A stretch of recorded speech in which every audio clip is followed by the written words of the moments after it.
caster for tonight. Hi, I'm Rich, and I'll be playing Bagerac, the Half-Orc Barbarian. Hi, I'm Em, and I'm playing Faye, the Changeling Bloodhunter. Hey, I am Lacey. I am playing Jamesy, Jameson, James the James, and Aarakocra Ranger. Hi, I'm Oakley, and I'm playing Lours, the Kalashtar Druid. Hi, I'm Dave, and I'm playing Magemak, a Yuan-ti Pureblood Warlock. Hi, I'm Bell, and I'm playing Natasha Bardingfield, the Swiftfoot Halfling Bard. Hi, I'm Shawbor, and I'm playing Relaxio, the Yuan-ti Pureblood Warlock. Hi, I'm Jen, and I'm playing Shathas Drictovanis, the Dragonborn Artificer. So, good evening everyone. Sorry for the late start and minor mess up with the introductions there. I'm Tom, I'm going to be your DM for this evening. We're picking up this week where we left off last week with our party chasing down a rogue army of mechanical creatures called Modrons that have managed to bulldoze the path through local land and have come to a farmstead that they have found in the grip of both the Modrons and a group of bandits who were all dispatched with in various horrific manners. So, in the aftermath of the fight with the break-off unit of Modrons and the bandits, the main march has rolled off out of sight. Their path seeming to head straight towards a nearby town. You know that the Modrons will be slowed down on their way, going through various trees and foliage as they try and maintain as much of a straight line as possible. And have taken advantage of this knowledge to just take a short rest to gather yourselves and recover a little bit. As you're gathering your thoughts and just sort of patching up any odd wounds, the villagers of the farmstead start to emerge from the tree line, returning to their homes, and they approach you, clearly very thankful, very grateful that you've managed to save the majority of the farmstead. One of them approaches you and says, "It was the strangest thing when those constructs came on. There was a really big tall one. The front of the column had a head like a huge sphere, covered in just tentacles and eyes, and prancing about on these two huge legs, and kept making this horn sound that all the others started chanting back at." You recognise that this is similar to the horn that you'd heard previously that the Modrons responded to as if they were changing course and following a new direction from it. They say, when the weirdest thing was when we looked back, we saw a bunch of the little one-eyed round ones tearing down the storehouse and then flying back out to the front of the rags with this keg of, say, probably 2-year-old cider between them. And then that tall thing at the front just drank straight from the barrel. You know, the little one's pouring booze straight into its mouth. And then, strangest thing was, it shouted out, "It's good to be the boss." Now, Shathas, you will recognise that the creature being described is a Decaton Hierarch. Last week, when you first encountered the Modrons, you came into possession of a small sphere that basically downloaded a lot of information about these creatures to you, and you recognise that this is a powerful Modron that is typically at the highest rank of Modron society. So what you say it's a Primus? It is not. You don't recognise it as Primus. This is essentially like a field general in terms of ranks. All the other Modrons that would be present in the field will report to this at the top of the sort of command structure. What you all recognise as being particularly strange is that in all the times that you have been following and fighting and encountering the Modrons, they've all spoken with this metallic sort of clanking, chirping noise that sounds, as best as you can describe, as best as you can think, it would be how you'd imagine the inner workings of a clock would sound if they could talk. You've never encountered one that speaks common. And you find it particularly odd that the farmer has noticed one of them is able to speak common tongue. So, the march is still proceeding straight towards the town in the distance. You've taken your short rest and the villagers have returned. What would you like to do? We'll go to Shathas first of all, having the most sort of on-hand knowledge about these creatures. What would you like to do?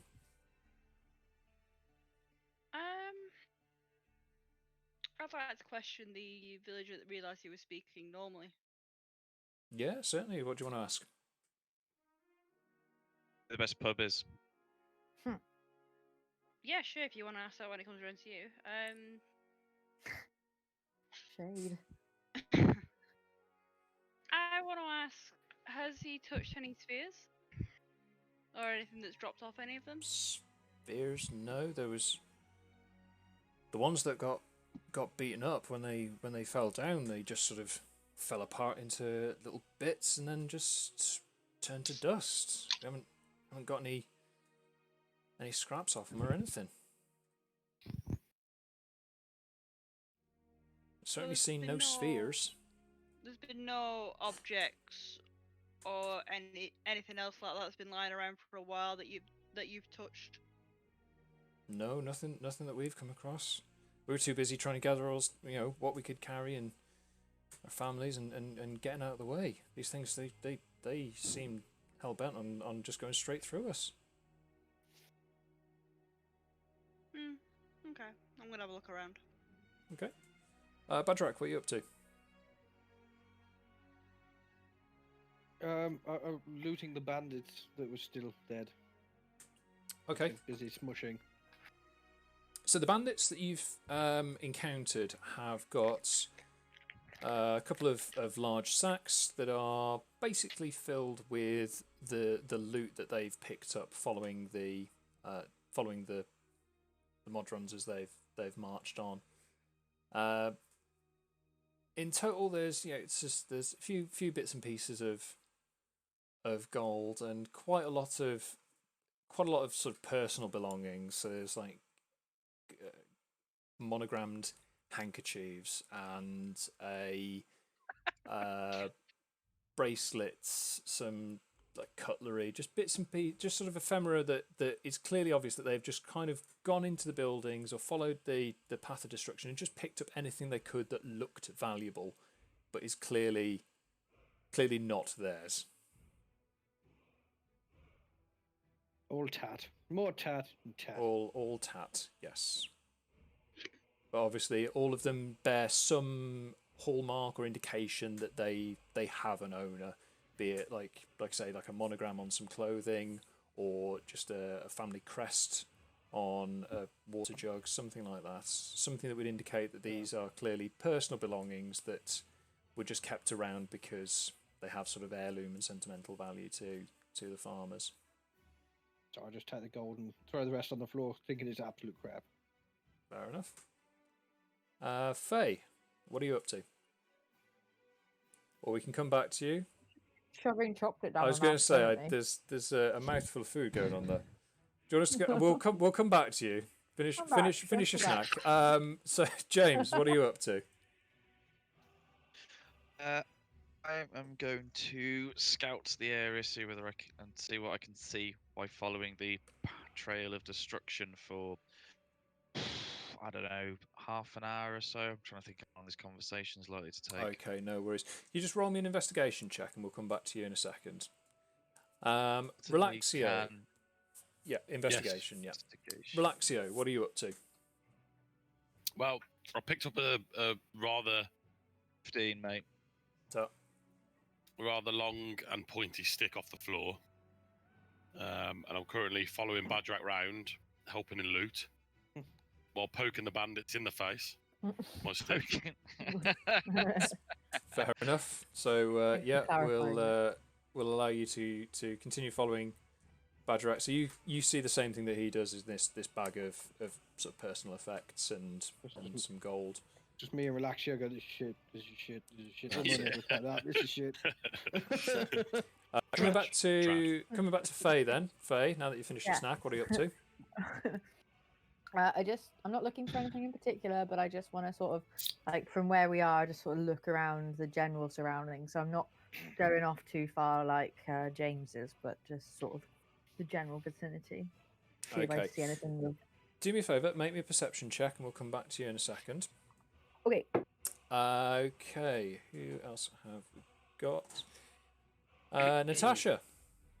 Hi. Hi. What have you been up to? Can I ask which way they went? The bot that spoke common, did it go in a particular direction? Oh, it was the farmer says. Oh, it was leading them. It was right at the head of the column. Right at the head of the column. At the head of the column, yeah. So tiresome. Okay. Okay, so James, you got a 15 on your investigation. Did you say? They did. Okay, so you can see that the Modron column is still making this straight beeline towards the town in the distance. You can see that there are smaller groups that seem to branch off and then kind of return back to the main group as they go. And you can see that they are, from your position, you can see that they have had to, again, slow down any time they come across any obstacle. So you reckon with a decent pace, you could catch up to them before they reach the town walls. Right. Faye, what did you get Relay on your... this. Yep, of course, you relay that to the players. Faye, what did you get on your perception check, please? 11. 11. So looking around, you don't notice anything that you weren't already aware of. This is clearly just one straight train of destruction that's gone right through this farmstead. What you pick up on is certain erratic behaviour in the footprints. The path that the Modrons have taken, you would imagine, should just be a straight line. So the footprints should all be in fairly regimented rows, all going in the same direction. But as you notice in the mud, you can see that there are what looks to be individuals that have moved out of formation and then returned back. But it seems to be just a sort of handful. Every couple of meters or so just sort of blips out and then turns back. And then there's areas where the entire column sort of moves out of position and then back. So what should just be like almost like a straight train track path has these odd little moments where they seem to be behaving oddly.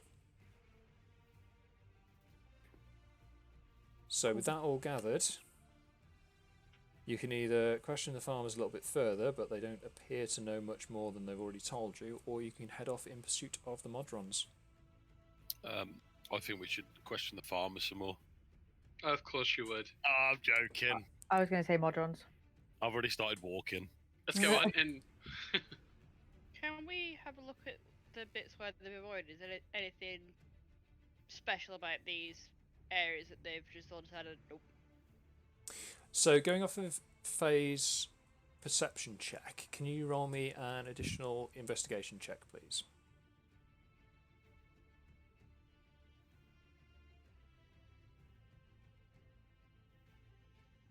I got 8. 8, okay. So what you see in the footprints correlates exactly with what Faye has related to you. You can't see... RNG is this. He's never on your side when you need him. But you can see that there's no obvious object or obstruction that they're avoiding. This is if the entire rank is maybe say 30-40 foot wide, they're only making minor adjustments. This is a couple of feet in one direction before turning back, or the whole column shifts across a couple of feet and then back. They're not, from what you can see, where these adjustments happen. There's no obvious obstruction or object that they're moving around. It just appears that their movement has changed. Okay. I'll just go follow them then. Excellent. So, as you move on, following the path that Modrons have taken, again, you still are noticing that there's these weird little movements going on. And it takes you maybe an hour and a half before you catch up with the back of the column. Can I ask all of you to make a stealth check, please? Oh, Lord. Oh. Oh, cock it. Okay. So the column you've caught up with is thousands strong. Oh, yeah. You know from experience that Oh, if you eat try it. to engage with these, this is going to potentially end quite badly for you. So this is basically to see Ow. whether or not you guys can, as a group, maneuver around the column without being So is noticed. it the same as what we did before? Like enough of us have got to hit it? Is there like Yes, a target? this is a of how group many- check, so as long as half of you pass, the entire group is considered as passing. But Cute. unfortunately, I think I took my cloak of concealment off because I scored a 4. Ooh, okay. So that's one failure. Let's go through the group list then. So Bagerac, what did you guess? 19. How That the is fuck? definitely a I'm a pass. stealthy half-orc. Stealthy You barbarian. certainly are. Faye, what did you guess? Stealthy 6 foot. I got 20. Okay, so that's 2 successes, one failure from Relaxio. James, what did you guess? 19. What was that, sorry? 19. 19.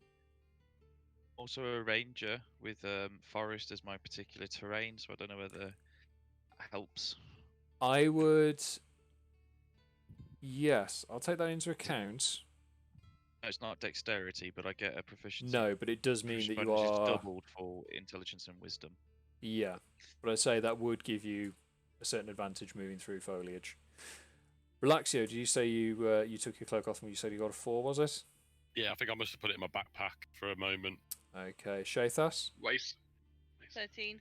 13. Okay, so that is enough successes altogether. That's good. I had an 11. So those of you that rolled particularly low on that will have been watching the others and noting their path through. And as a team, you've managed to coordinate and take up a position just to the side of the main column and work your way through the forest. Because you're able to sort of pick your path through, and there's only 8 of you, you're able to get ahead of the column quite quickly. At the front, you see the Decaton Hierarch. It's a very tall, lumbering creature. It's got this oversized, spherical, metallic head covered with tentacles and too many eyes for you to be comfortable with. And it's striding very purposefully towards this town on what are clearly powerful but quite stumpy legs. And it's setting the pace for the entire march behind it. James, I will say that with your proficiency at moving through the forest, you've got time to make a few more observations. You notice that across the top of the Decaton sphere is this sort of horizontal, almost fish-like mouth. And every time it opens, you can hear it singing like a really bawdy tavern song about a dairy farmer's daughter in this very strong baritone voice. Okay. And the rest of you see it every so often. It will open its mouth and you hear this horn blare sound, which then echoes in response right the way back through all of the ranks.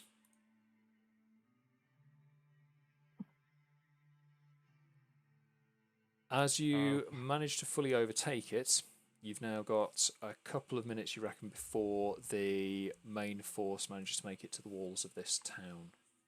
What would you like to do?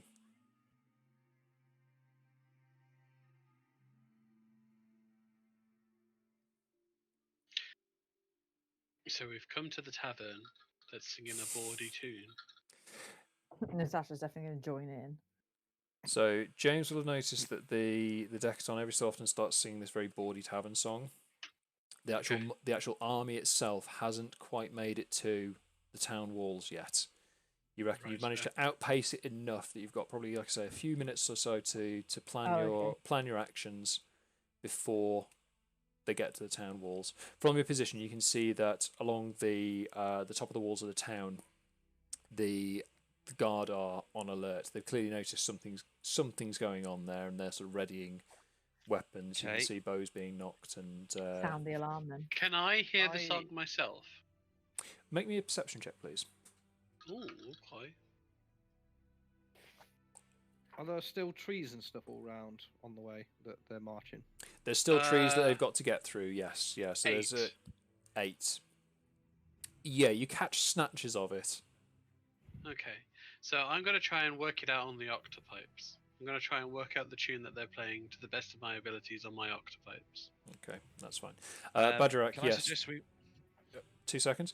Bagerac, there's a fair enough chunk of trees and forestry just in front of the march to slow it down enough. Like I say, you reckon between that and then the open ground from the edge of the tree line to the city walls, you've got probably a couple of minutes before the march actually gets to the walls themselves.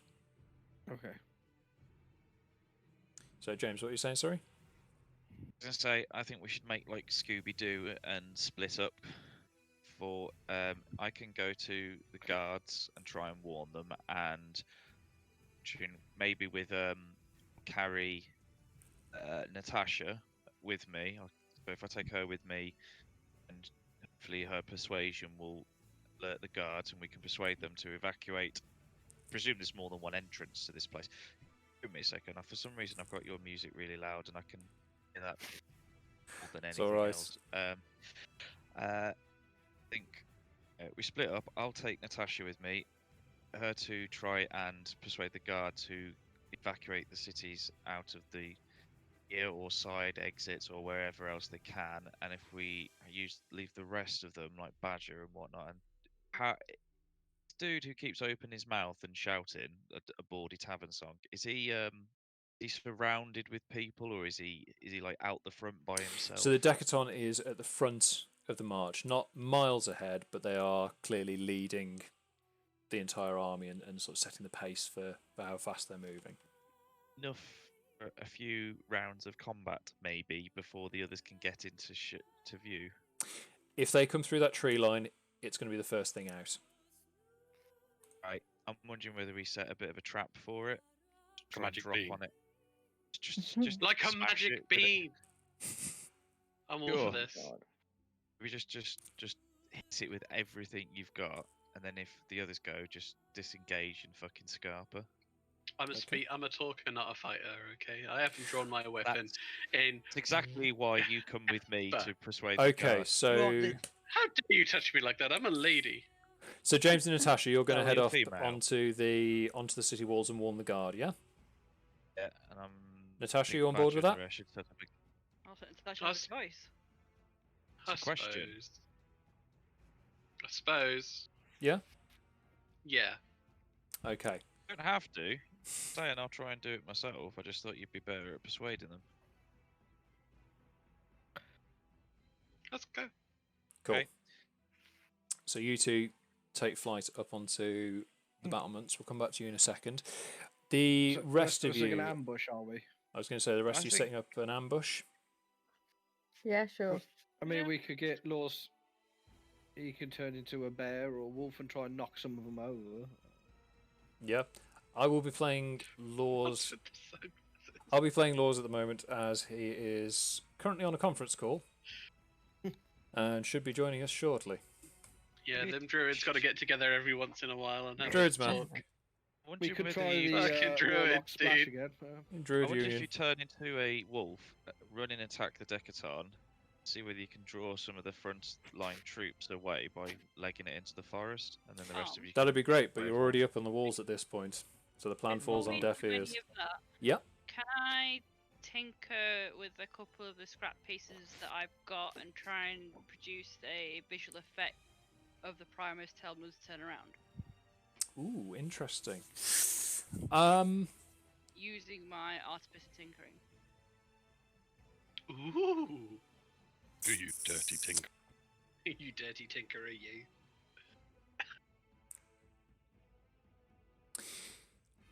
I would say the scrap metals that you've got. I don't think I could tinker with something to produce that kind of image with anything else that I've got. Yeah. So the scrap metals that you managed to get from the first wave of Modrons that you encountered, they are the actual sort of mass of parts you've got is probably like maybe a pound's worth. It's not a lot in terms of weight. They're all very small, very intricate. Well, even if it's just Bits a and module pieces. that's got the Primus's like instructions coming through it. If you wanted to, you could certainly try and disguise someone as an avatar of the Primus. Ooh. Turn your If you mecha wanted bear to into give the that a Primus. bash. So, using the materials you've got available, you could sort of essentially stick a load of cogs onto someone's face. Any volunteers? I'm gonna say I'm already away, I'm afraid. Yeah. I'm terrible at acting, so it never goes well if it's me. who's charismatic out of the team. That's the That would be I, but I'm out of it. yeah. But My yeah. character's not that bad. It's me. It's actually just me trying to come up with something to act it. I'm the problem. I'm the problem. I It's- suppose I could stick them onto my own face. I'm the one that can understand the Modron speak. Yeah, I that's was gonna good, say, It's yeah. we true, would you have- do understand Modron speech. I mean, I'd just probably walk out there and Or- tell them, and if they didn't listen, I'd smash one of them. So. Yeah. Could I stick it onto Mechabear since he is part robot anyway? You could do, yes, yeah. Okay, so I think I'll do that. So if I can tinker with stuff and make a disguise, does that take up one Okay. of my magical tinkering spot? No, this would just be you making a disguise. So if you can do me a dexterity sleight of hand check, please. This is to determine how good the disguise is. 16. 16. Okay. Yeah. So That's a passing robot. you managed to at least get a rough effigy of Primus made out of your Mecha Bear's face. From what you know, this could well pass as an avatar of the Primus, the godlike leader of the Modrons. So while I'm doing this, does the rest of the group want to start laying the trap so they've got a bit of extra time? Yeah. So doing that's going to take you probably, I'd say, 2 or 3 minutes. You're quite quick at fashioning disguises on the fly. The rest of you, what are you up to? Setting the trap. Okay. So what form is the trap taking? How are you doing this? Form. Trap form. A trap-shaped trap. I like it. But if you could be just a little bit more specific so that I can Well, find a if you game mechanic to go with it. Picture Why- a trap that would like No. trap Modrons. Mm-hmm. That. That. I was going to go for the old-fashioned with all the The rope, hole in the ground. with the rope and the petods I've got. We could rig a log up in a tree to swing out and smash a few. It'd have to be a bloody great big log. Yeah, Fortunately, there are a few that have been knocked down by the Modrons. yeah. All right, between us, we should be strong enough to do this.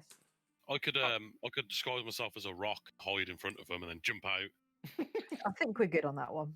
No, If that's not what gonna you work. want to do, there is literally No. nothing I can do to stop I you. feel that No. we should get Relaxio to get his armor and sit on this log and ride it down to attack them. if if Jamesy Jameson comes back and finds out our plan is to put a rock in front of them, we will be murdered. I reckon a tripwire with a log to come out of a tree with Relaxio sat on said log to attack.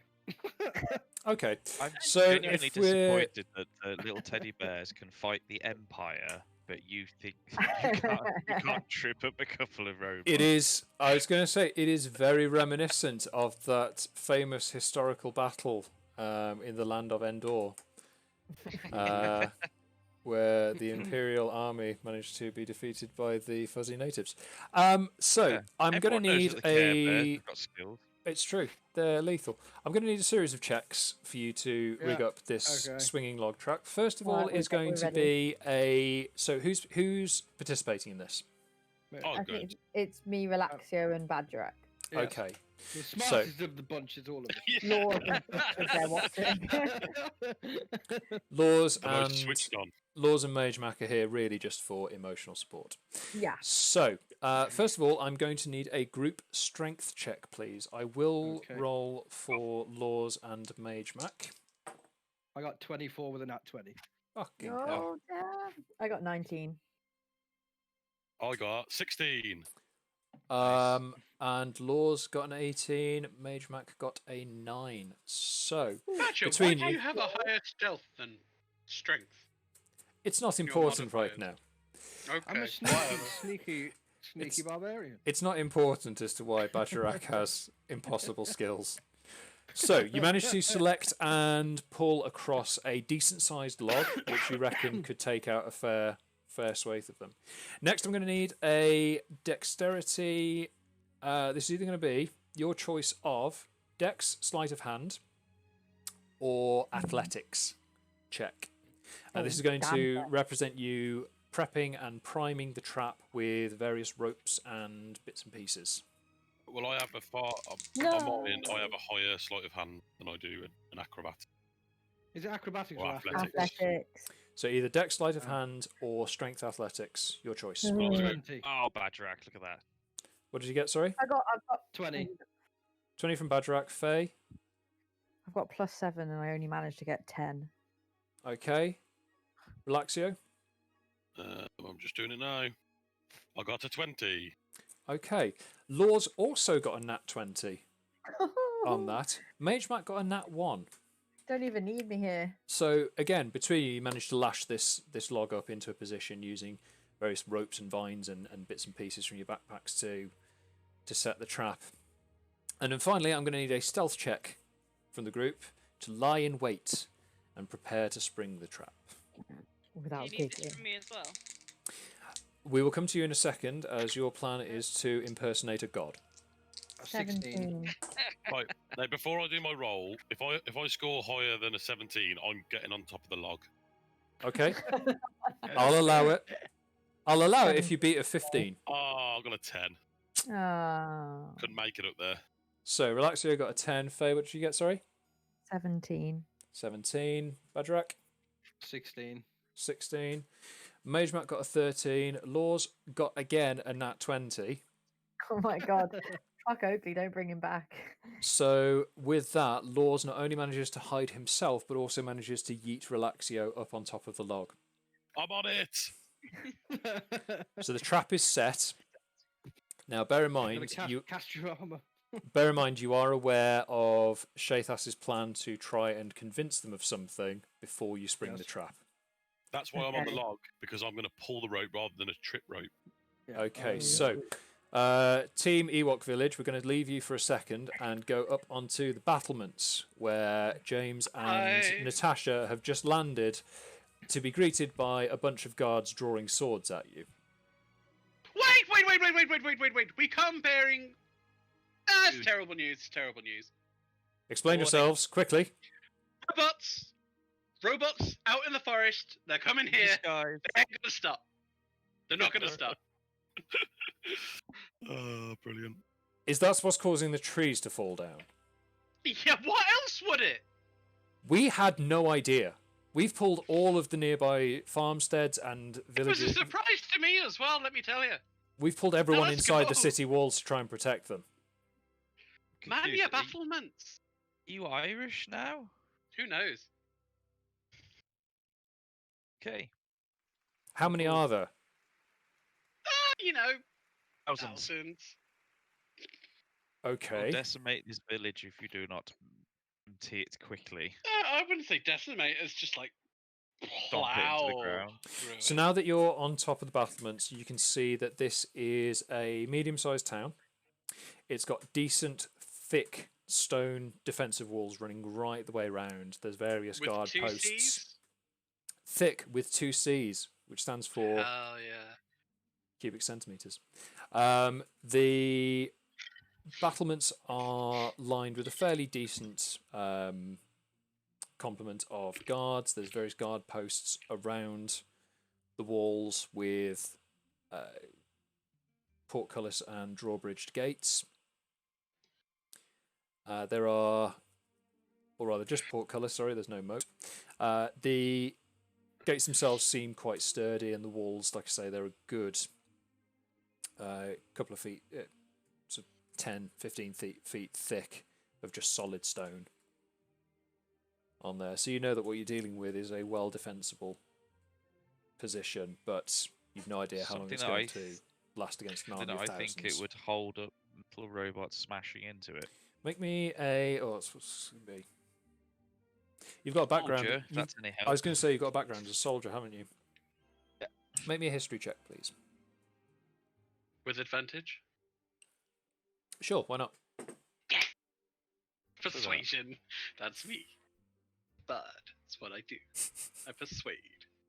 Oh, thank God. 20. Yeah. So looking at this, you recognise that it's...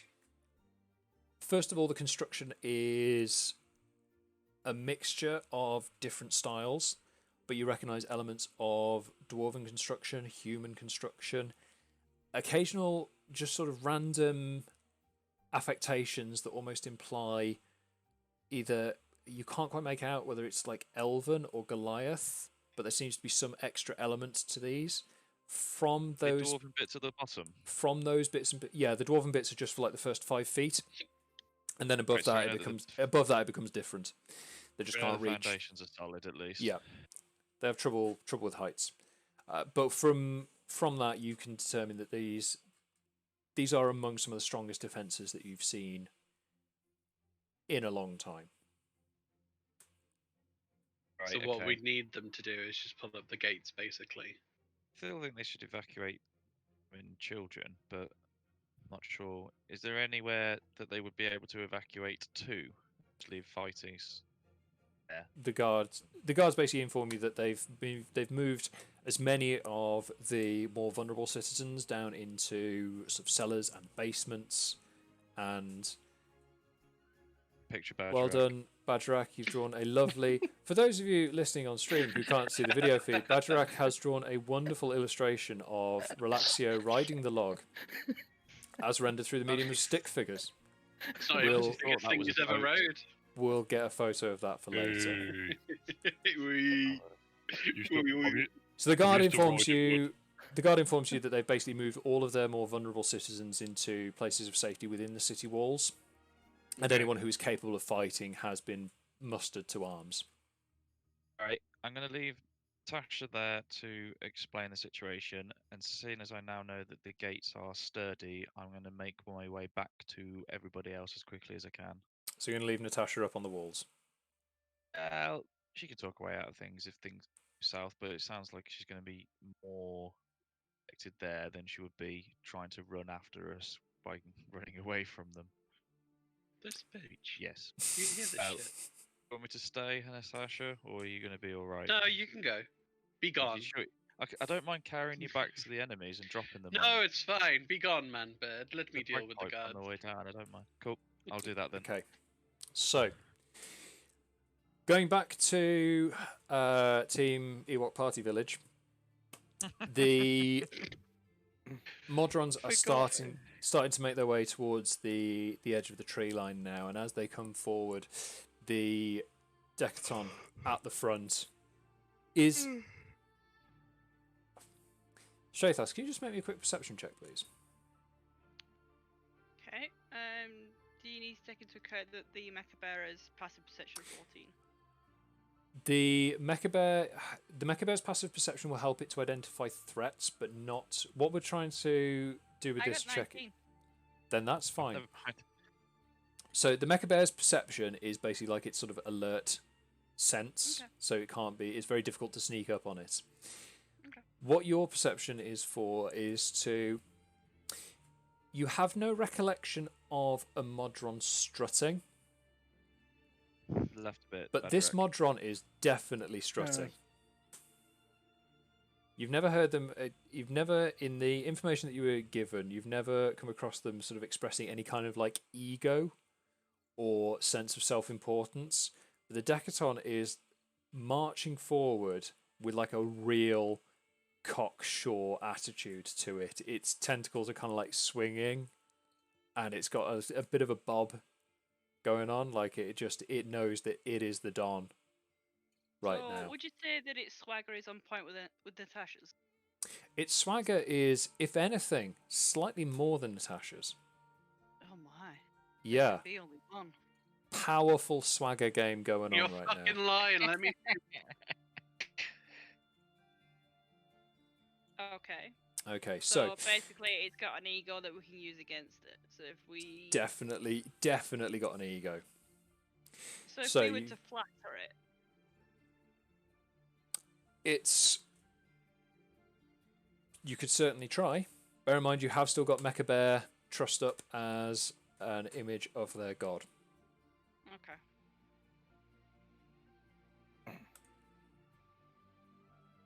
So if are we sending Mecha Bear in now? Entirely up to you. I think we'll try and redirect them first. So if I can send Mecha Bear up and talk through him, and basically say that, General, this is your primus. I need you for a more important target than this. Okay, You so need to turn around and come back the other way. I desperately need you. okay. So as the Decaton strides forward, it's encountered with the bear covered in random bits of Modron scrap. Can you roll me a performance check, please? Now you're asking a question.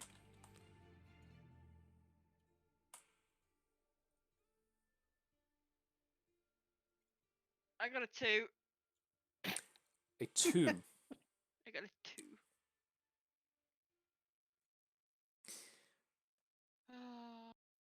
The Decaton sort of stops, looks at the bear, laughs, which is again something you're like, that's not right. Makes the horn trumpeting noise. It's really low, and it echoes right the way back through the ranks. And they keep moving. Uh-oh. Get that log ready. Got the rope in my hand. So can I move Mecha Bear back to me immediately then? Yes, yeah. Mecha Bear is out of the way, very safe. Now looking exceptionally blingy. So if I'm Aarakocra, all the Modrons should all think and feel the same way. No one should be hiding the rest apart from in the rank system. The way he's Correct. acting is more like a rogue Modron. The way they're acting is definitely completely out of sorts with what you know about Modrons. They don't have any attitude or ego or personality. It's like I say, it's entirely at odds with the information that you were given. Okay, so we should really engage the big dude.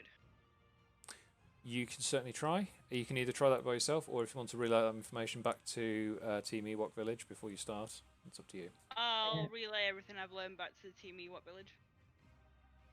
Okay. So we go back to Team Ewok Village. What are you guys going to do? Lay in wait. Shathas has come running back with running back to you. The attempt to convince them has gone a little bit awry. What would you like to do? So we wait for them Good to idea, yeah. approach, and then Relaxio can pull the rope, swing down, hopefully, and hit, and then you can engage the big one, and then I'll charge in as well. Yeah. I'd love to do some sort of like Mel Gibson speech to rile up the troops before they get there, but I can't think of anything decent. So just pretend I do. Just yell, No. just yell they can never take our freedom. That, yeah. We'll just pretend that you said something inspiring. Thank you. We can take our lives, but can you never take our freedom? So can I just, before I take a move or anything, can I just... So everyone is with us apart from Natasha. Yeah, so Natasha's up on the walls.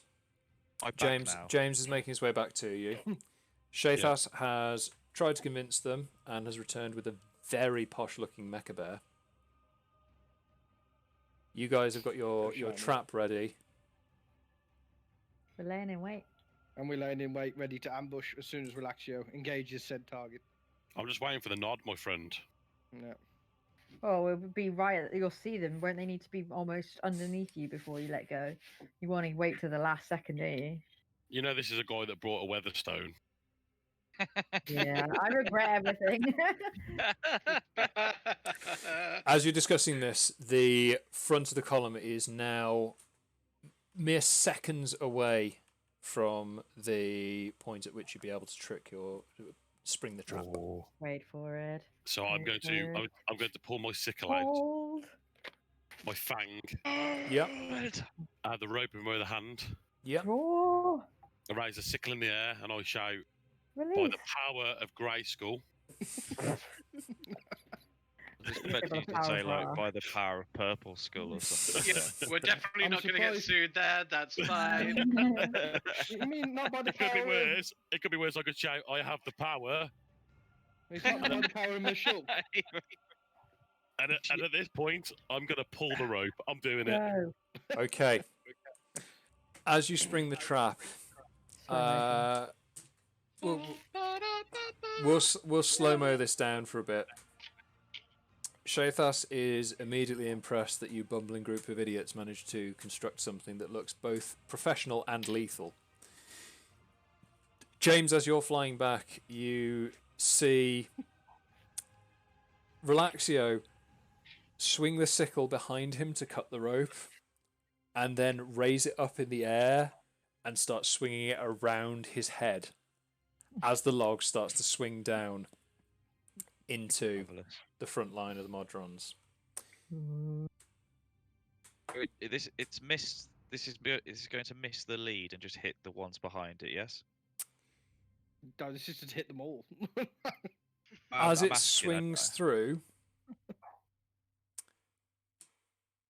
the lead Decaton notices what's going on because this thing is covered in eyes, basically. Yeah. The first 6 ranks behind it are immediately pummeled into dust as the log swings wildly on its side and just scythes through them. Woo! At this point, I'm going to need everyone to roll initiative, please. We get advantage. You will all... Surely the advantage is that we've hit them. The advantage, in part, is that you've taken out 6 ranks of them, but also you will receive a round of surprise attack. Hmm. I got 15. Oh yes, 24. Give me 2 seconds. I will just grab everyone's initiative in a moment. Annoyingly, though, that's a natural 20 that I would have enjoyed having on an actual attack. Yeah, they're kind of so morphing. we'll go through the list then. Bagerac.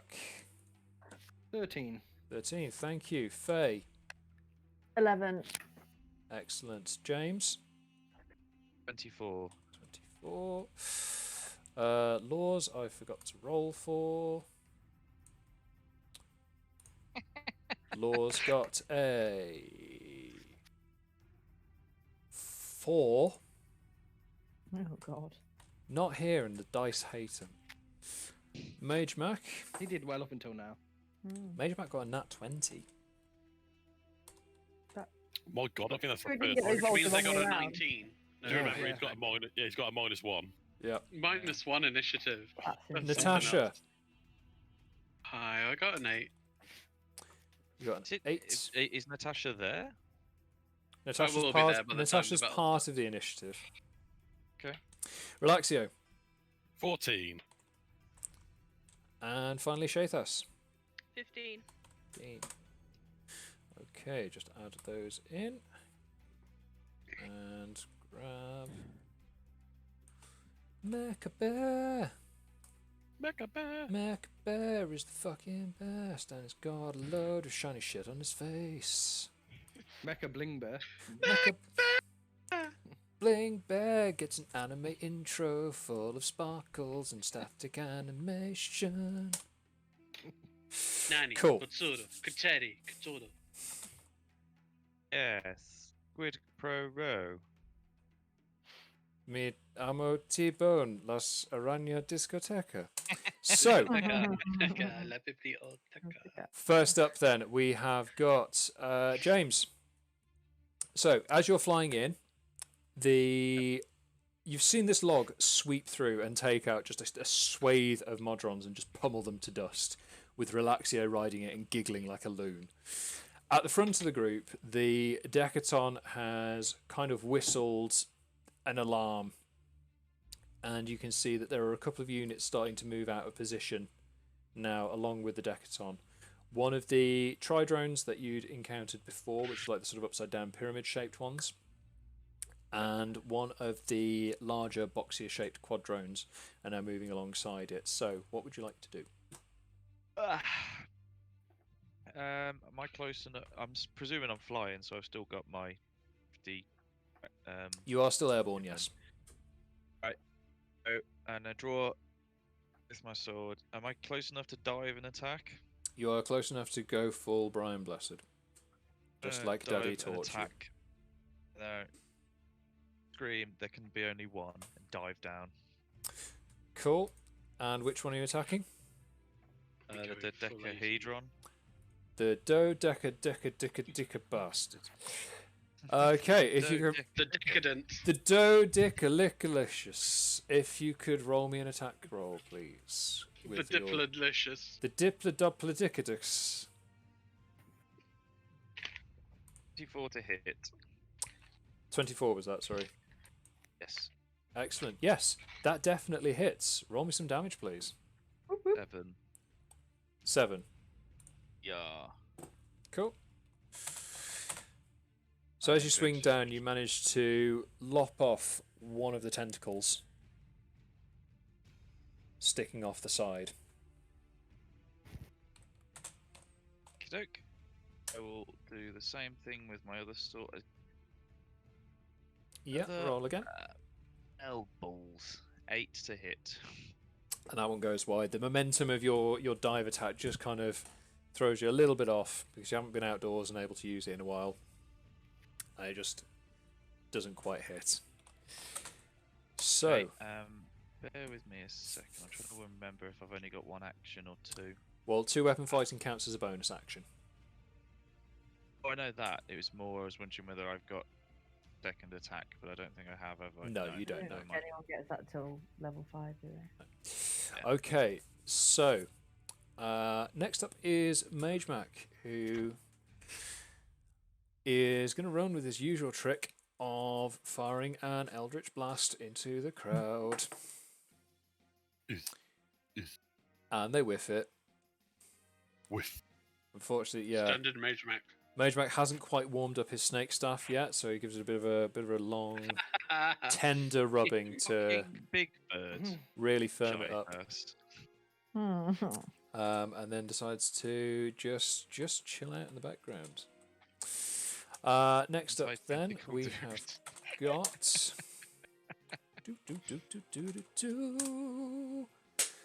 Shathas and Bling Bear. I am going to attack with my crossbow. Yep.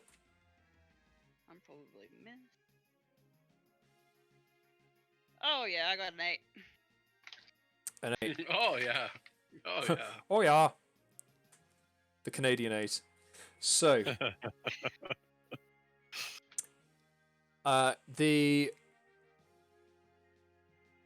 crossbow bolt pings off the armor of the Decaton. On the rebound, though, it does, however, manage to nail a monodrone out of the air, and it just shatters into dust. Okay.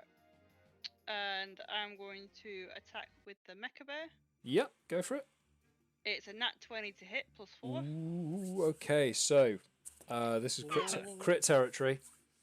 So roll the dice value, double it, and then add the damage for the. Is it? I can't remember the name of the Mecha Bear's attack. Is it Rend something? Rend. Yeah, Yes. Force Empowered Rend. Yep. So it's the 1d. Thing would stay up.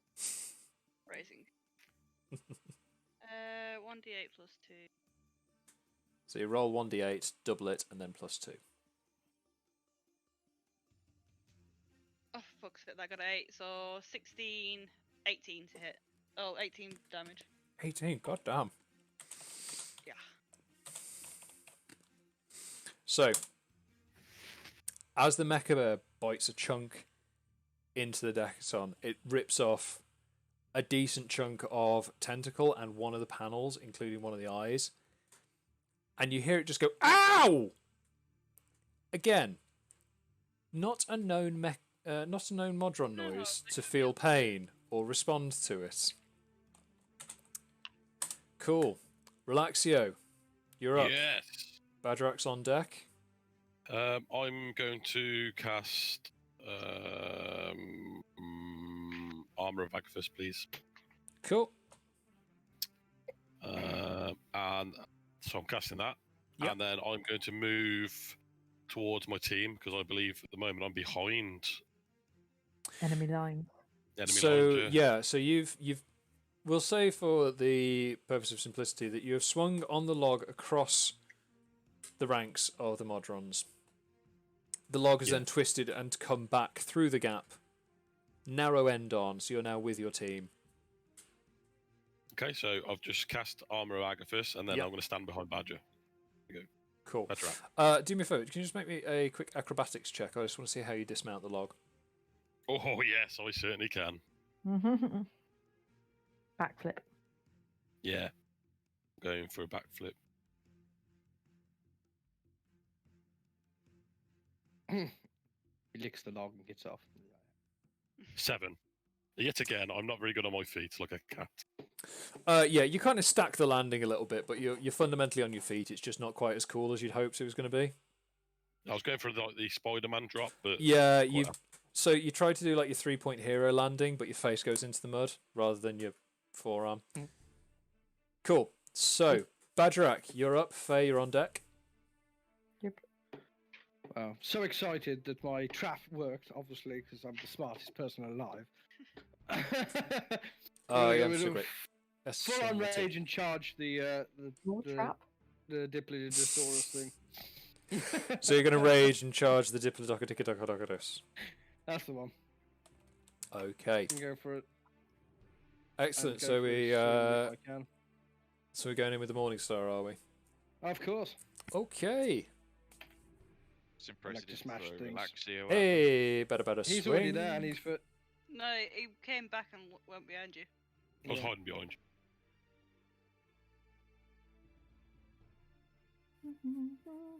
It's a 24 to hit.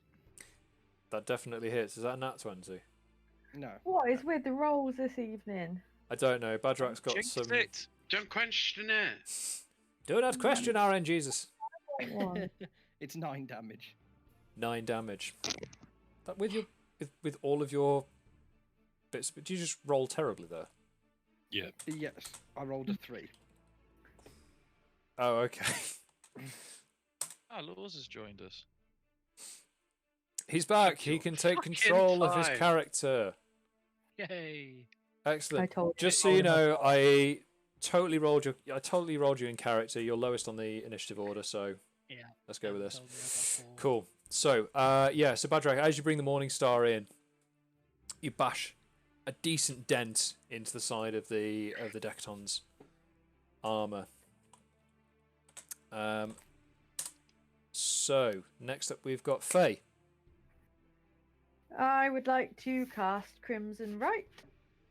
Yep. To bring you up to speed, though, Lours, we started off by fighting them Ewok style. It was beautiful. There was a log swing and everything.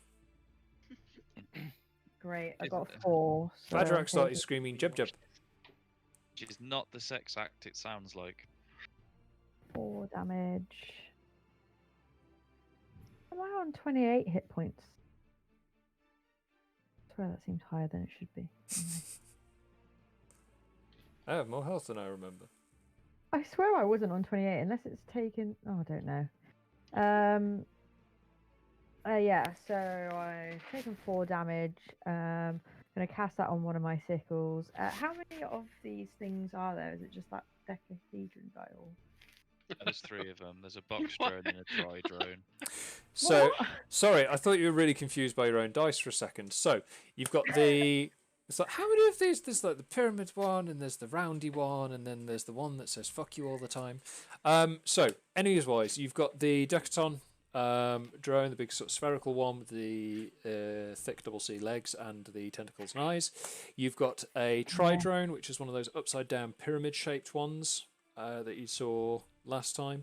And there's a quad drone on there, which is one of the larger, boxier ones. Okay, I'll go for the one that's thick double C. Thick double C, roll me to hit, please. That would be 22. That hits. Roll up some damage, please.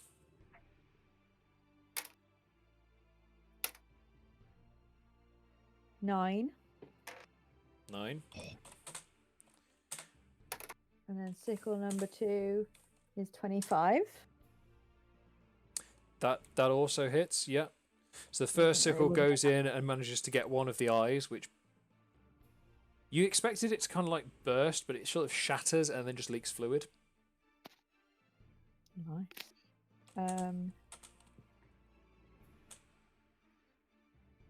My Crimson Right only does one weapon, doesn't it? Crimson Right only applies to one of your weapons, yes. So 8 damage. 8 damage. Excellent. So as you bring the second sickle in, again, you hear, you manage to carve a deep gouge just above the legs on the sort of sphere shape, and again, you hear this thing go, ow! I'm just going to back off as I say, don't need to be a little bitch about it. That's fair. So, That's fair. Natasha, you're up. Hi.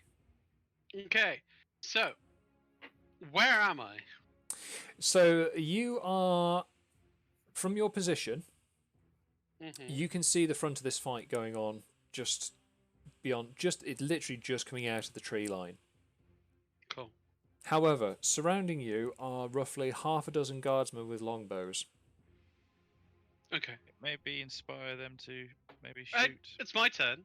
You've had your turn. Sorry, you were saying, Tom. So surrounding you are approximately half a dozen guards, all armed with longbows, who could benefit from maybe some direction. They know. Okay. Potentially. Batter the decadent Bardingfield! You sound like my daughter. I'm just going to roll to see whether or not they understand what the fuck you're talking about. That is a nat 1. You're going to have to be a bit more specific. Oh, okay. See that great big robot-y thing there with the eyes? Yeah? Let's get it! This what? The one Let's that's got get the... it. Let's be having you. That was before let's have at him. You need to What, be the down. Bagerac speak. Is that one? That The one- one. the one Shit. next- Murder. The one next to the big green dude and the pale chick. Huh? No, the great big robot thing with the tentacles and the moo and the eyes and the Oh, understood. Troops, aim for the one with the blur in the eyes. And they all ready up their longbows. Ready! Aim! Wait for it. They're waiting. Fire! They're firing. Right. I'm going to be honest with you. You've not palled up with the sharpshooters. Great. Like Where what? are they? You don't know where they are, but they're definitely not with you. So how many arrows am I now wearing? Bagerac and Faye, could you just make me a quick dex saving throw, please? Oh, I've got disadvantage on those at the moment. I get advantage, but they're coming from behind me, so I won't see them, which is worse. As if there's anything I didn't need disadvantage on. Oh, 20. I got 14 with both rolls. Fortunately, you managed to avoid the hail of arrows that seem to be roughly in your direction. Like, if the grouping was, like, any better, they'd have probably hit something. But for now, you've just managed to dodge a hail of arrows. Thanks, Natasha up on the Natasha. wall with the bastard stormtroopers. Okay. Oh yeah, this is full. Yes, this is full Return of the Jedi level accuracy going on. Right. Sorry, I meant this is very similar to the tale told by the bard George Lucas. We don't get right. sued! Cough, cough, laser swords. Right, Lours, you're up. Wait. So that was my action? God damn. That was your action, instructing the Yeah, troops to sure. aim and fire. You have a bonus action if you want. Yeah, can I leave these guys? I'll just tell them to repeat the arrows. Your Can I- bonus, It's gonna take your you, like, bonus 2 action minutes is to before peace that, out. The bonus, yeah, is to let them keep firing and to piece out these bozos and make my way to my group. Won't it take you like 3 weeks to get to us? I don't know. Will it take me 3 weeks to get to them? I So don't your think so. bonus action, Or the well short. intention of your bonus action is to leave. Just you guys aren't cool enough. You suck. I'm leaving. I mean, I can move 25 guess. feet. That's I fine. mean, what else can I do? James, why don't No. you go get No, him? I just need to stay. know what you intend to do. Leave the I rest wanted to to me. rejoin the group. Is it feasible that I'm rejoining the group? If that's what you want to do, you can certainly I want to try. rejoin the group. These bozos can't shoot for shit. That's fine. Can you just make me a dexterity saving throw, please? Of course. You're gonna jump off. You die. 22. 22. Fantastic. 22. So, in your effort to rejoin the group, you look for the quickest way back to them. What you notice is that next to you is a trebuchet, Lovely. already loaded and ready to go. Splendid. I like it. With that roll, you manage to disengage the ammunition that's currently in there, load yourself in, and launch yourself back towards the group. And with a cry, fuck off! With Should we see that how many- cry, you manage to land effortlessly on the log trap and redirect all of your momentum into a sweeping arc that then brings you landing safely with the group who have not gone into direct melee combat with the Decaton drone. The rest of you would normally take a D4's worth of psychic damage in awe of just how impressive that was. But we'll skip that for now. You're welcome. There's so many franchises we can rip off in one night. I'm just seeing Natasha just getting in a trebuchet, just going over the top of the arch, just going, "You guys suck, I'm out." As a challenge, I will grant inspiration to anyone who can break a franchise. Oh, I did. Bloody, what's it called? Braveheart. It's true. I did He-Man. I mean, Right. come on. Lours, you're up. Okay. It I'm was the alright in best of thinking times, on it was the worst of times. Magemak. So, just to set the scene, there is a Decaton drone, which is a sort of large spherical thing covered in tentacles and eyes, although a few of those are missing now. Okay. There is a tri-drone, which is one of the upside-down pyramid-shaped Modrons that you encountered last week, and a quadrone, which is one of the larger boxier units that you encountered last week. Okay. Can I get into melee with them if I walk? You from certainly can. Both Bagerac and Faye are currently in melee combat with the Decaton. Okay. I'll squeeze in wherever I can in between the drones, That's fine. and Which one's the most damaged looking? to me? The Decaton has taken all of the damage. It may surprise you to learn we're still technically in the surprise round. Jeez. Okay. Yeah, trebuchet acrobatics included. Oh Okay. yeah, baby. I will go for the most damage one then. That one. That would be, from your immediate observation, the Decaton, because there are bits missing Okay. from it, and the others are untouched. Cool. I'll go for a bite on that then. Oh, so you've wild shaped. Sorry, yes. Wild shape to dire wolf and then bite. No, I've just got the image of just you like forgetting to wild shape and just running up and go, Biting it. So Oh, shit. back to being serious for a second. What animal have you changed into? I will go to dire wolf. Thank you. Form of dire wolf. No, you won't. I'm not doing Jameson. it. Cool. Natasha, stop. Roll if you can roll me to hit with you get your pack tactics advantage because you're like near to several allies. 18. That hits. Sweet. Roll me some damage, please. 5. Hooray. Well, glad to have you back. And it needs to make a DC 13 save if it's considered to be a creature. I don't know if this actually is, to be fair. I don't know. It's kind of sentient. Kind of not a Modron. It fails and lands on its ass. Oh, It's now baby. Has it got that? it's now prone. Did no damage, but I knocked it down. So we're back Well to done, the top. Lours. We're back to the top of the round. As it falls over, you just hear this voice coming from it saying, "Ah! Get rid of them!" And it makes this this droning horn noise again. Before any of you are able to respond, Magemak is immediately grabbed by 3 of the Modron monodrones. Gen warning. And with Frantically a panicking. blinding flash of golden light, they all vanish. All of you warning.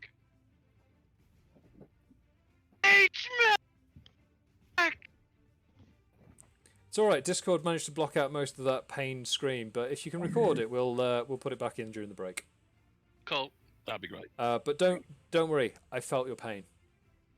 Thanks. I So felt did your my pain throat. through the mic drops. Just relax your brother now. James, you're up. Magemak No, would have been on no. deck.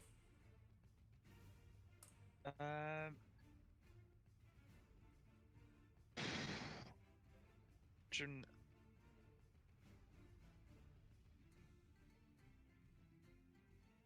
Gonna fuck it. I'll just attack it with my short sword again.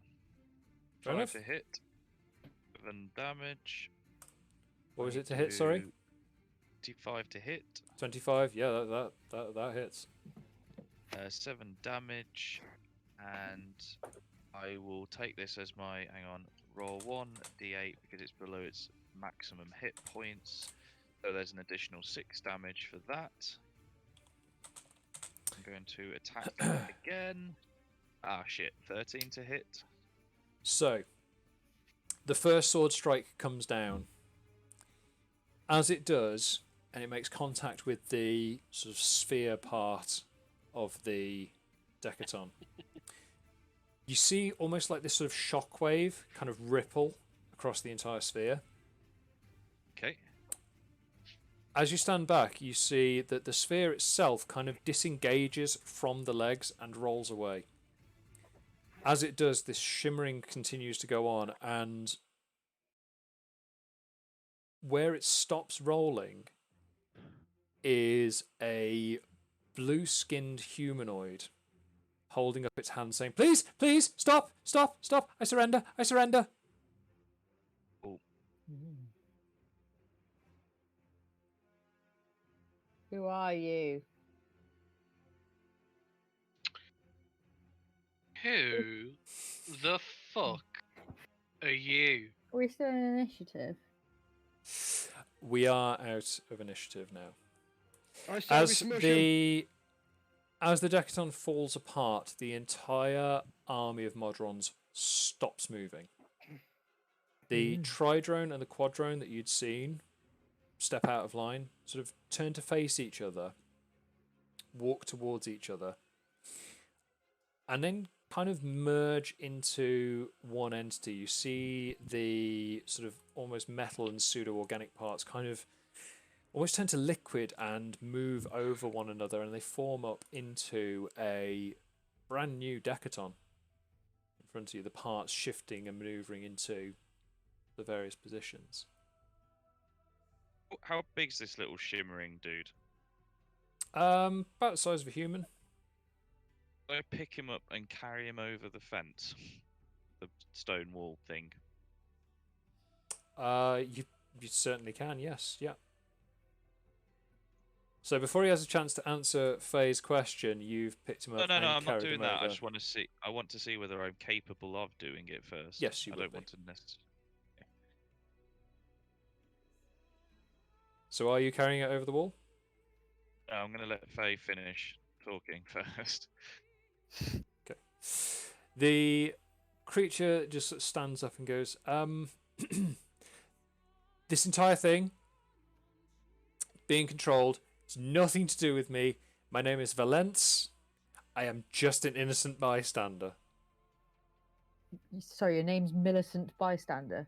My name is Valence, and I am a Millicent bystander. An innocent bystander. My name is Valence Millicent, and I am a bystander. Belittling That's his Jesus name. Christ. That's Can fucked I, away if you can I, haven't can seen I the look film. him in the What, face and Glenn? say, I don't believe you, let's break his legs. Oh my god. That's an intimidation check if ever I've heard one. Yeah, Break his legs. why not? Make me an intimidation check for trying to break its legs. Can I You play make the Good best Cop? good Can cop I back. get Yeah. a persuasion check? You can certainly try. It's Yeah. a 12 through the intimidation. Yeah, this thing's already run ragged. It just immediately Okay, cool. soiled. I'm 15. It yeah. sort of it recoils, and you sense it may have soiled itself. Hey, don't worry, big guy. Don't worry. You're in safe hands now with us. You just, you gotta tell us everything. Tell Okay. us everything. Oh, they let me break your legs. So No. Otherwise he'll break your leg. Don't listen to that guy. He's a bad guy. I'm a good guy. I'm the good cop. I'm the good guy. You're a guy? Tell me what's going on. Guys like gender neutral. Get with the times. It's like whatever the time is. Okay, so I'm not sure what's going on here, but I feel like I should probably try and answer some of your questions. That would That be would good. be Yeah, please set these super. two up. Thank you so much for So, cooperating. my name is Valence Millicent, and I am a bystander. We got that bit. What else? I was hired What else? by a guy in that town. He's a mage named Galvin. Maybe. Galvin Harris. Oh, I think. I don't know what his surname was before just now. So he offered me a significant amount of money to run that suit and just reroute these robots over towards that town. Yeah. Basically he's totally planning on reverting the course and saving the town and looking like a hero. Of course. It sounds like a hero I've heard of recently, but that's fine. We don't break franchises here. So where's this Galvin Harris now? Galvin's in the town. You were singing a tavern song. Is he in a tavern? No, he was. No. He owns a shop. He owns a shop there where he. What's the shop called? What's the shop called, mate? Go on, tell us. His shop. It's Galvin's Mechanical Repairs and Pizzeria. He's a mage that owns a repair shop and a pizzeria. Yeah. So like people think You he's sure you're telling the truth? insight check. Insight check. Hang on a sec. I got 9. This thing is so terrified that even a low roll, you know it's telling the truth. Like there is a fearful earnestness to its appearance. I don't believe him. I'm going to put my spike mace into his Hold foot. on, Bagerac. It's okay. Hold your horses. Don't worry. Can I put my hand on his head and my eyes go red? I'm just gonna... Make me an intelligence saving throw, please. Oh Lord, that doesn't sound good. Oh no. Oh no. Even that, I'm only +1 on. 18 Okay. and +4. Your eyes flash red, and you immediately feel like someone has just punched you in the forehead. You close your eyes as you recoil from the pain, and as you open them, you and the rest of the party see that Valence has now turned into an exact replica of you. Oh, good fucking Lord. Clothing and all. I told you you should let me break his legs. Is it too late for Bagerac to break his legs now? It's never too late for Bagerac to break someone's legs. Bagerac! Yes. So Break I his swing legs. with my mace at his one knee. If you can roll to hit, please. Probably with advantage if we're holding him. If it's a shapeshifter and I take on its form, does that now mean I become a shapeshifter? It's I'll run through that. Yeah, 17. that hits. Roll some damage. That'll be 10. Cool. As you swing, your swing goes a little bit wide, and you've just caved its skull in. Oh, fucking hell. Who's annoying me? How can you miss? Valence's body shimmers and returns back to its original sort of bluish hue. Apart from the blood, which is black, and it's going everywhere. It is just all over the place. I bet I've got some on my face. I bet I've got some on my face, Bagerac. You happy? Yes. The only thing you don't find anything on Valence's corpse, aside from like what you strongly suspect are now a very recently soiled pair of undergarments. I didn't know if he'd have any sort of instructions or notes on him, bastard. No. However, You could take the undergarments. the legs of the Decaton are still intact. When when James struck the Decaton as it originally was, the spherical top half rolled away, but the legs remained intact. And if they're full of pizza, I'm not going to be impressed.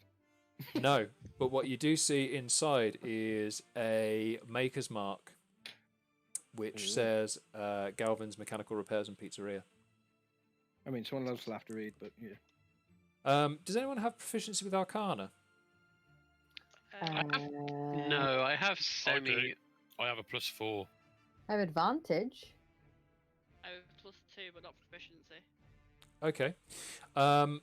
So, Relaxio, can you just make me an Arcana check, please? Yeah. I just want to say I'm currently in shock still because I've just lost brother. We'll say with disadvantage then, due to your well done. Emotional state of your brother being, from what you can see, vaporized. Well, I'm so glad you said that because I got a 5 there. Okay. No, with disadvantage. That was with disadvantage. Yeah. You are too consumed by grief to really notice what's going on. Shathas, however, as this is a mechanical construct, you notice that below the Maker's Mark, which no one else seems to have picked up on, is a series of runes,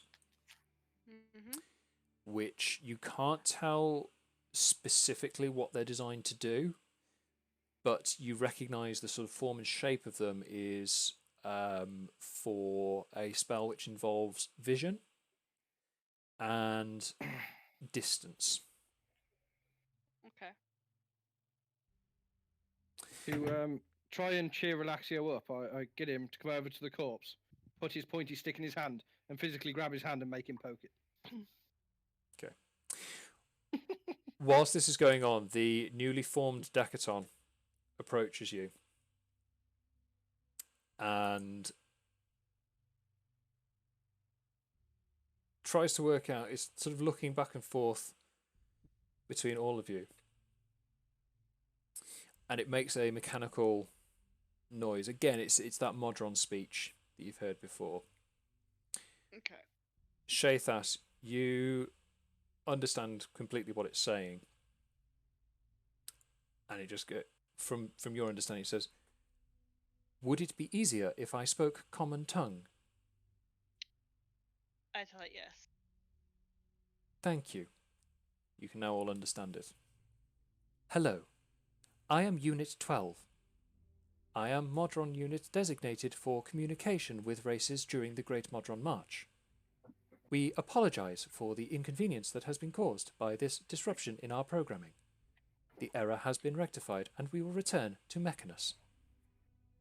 What's the name of what's your name?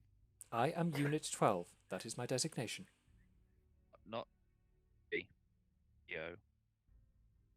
I am Unit 12. That is my designation. Okay. Where have you took my brother? Kind of looks a little bit confused. Turns to Shathas and makes a metallic clanging noise. And Shathas, you don't fully understand what it said, but it's almost like it doesn't understand the concept of brother. I ask it, where did it take our companion? The one which was removed. Yes, that one. In common tongue, please. Understood. Searching. And you can hear it sort of clinking and whirring. Destination unknown. And that's where we're going to take a break. Ooh. Yes, suspense. So, we'll go to break. We'll be back in about 10, 15 minutes, however long it's going to take for James to switch over to his other computer whilst the family go to bed. And we will be back shortly.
And we're back.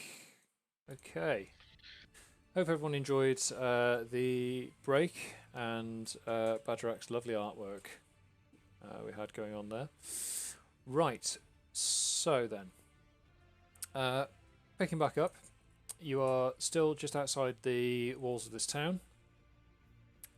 The newly reformatted Decaton has informed you that Magemak has been teleported away to a location it can't identify. What would you like to do? We'll start with Relaxio on this one. Well, my first instinct is to chop it down.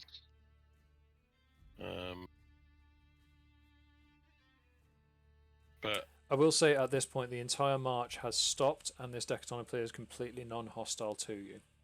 I know, I'm controlling the rage, that's what it is. Feel like the best answer really probably is going to be to try and find the mage, to find my Magemak. So I'm going to plead with the group that we hurry to the pizzeria mechanical engineering shop of wonders. Okay. The Decaton kind of notices what's going on and states, "Our ability to return to Mechanus is being disrupted by magic from this area. If you can find its source and put a stop to it, we may be able to locate the one that was taken."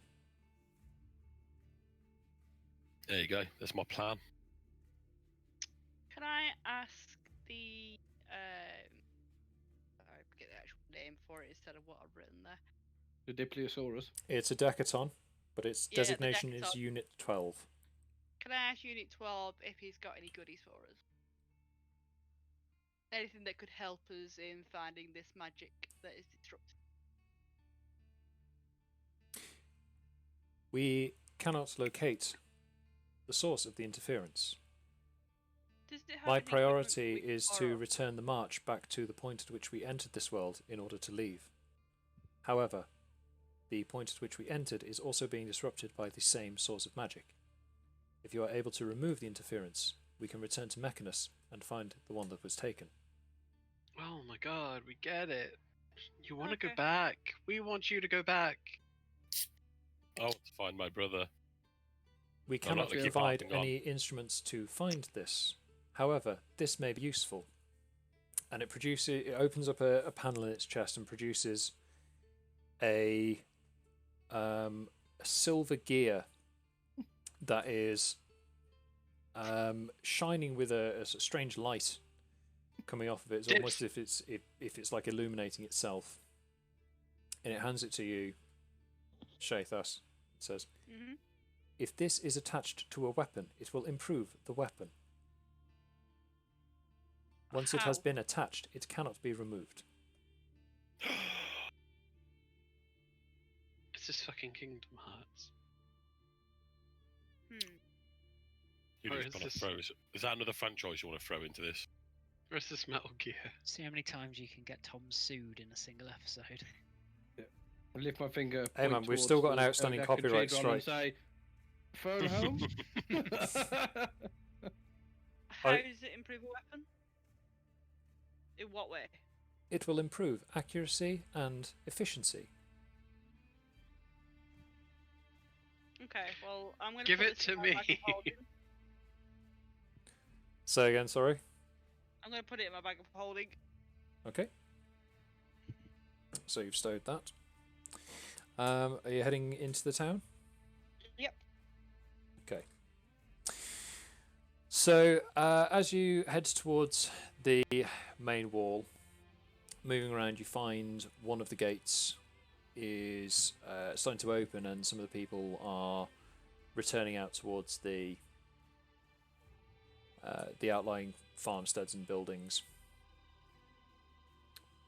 beyond the walls. And one of the guards sort of stops you and goes, Have they stopped now?" And addresses this to who's first in through the gates. Who's leading you at the moment? Fuck it, me.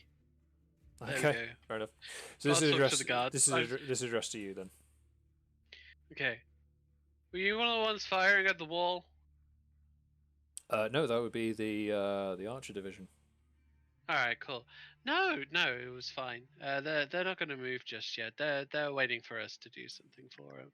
You sit tight, muchacho. It's okay. Okay, as long as the danger's passed, then I guess we can. I wouldn't say Continue. it's past. It's just stationary. Okay, that's a little bit disconcerting. So was your aim with the archers.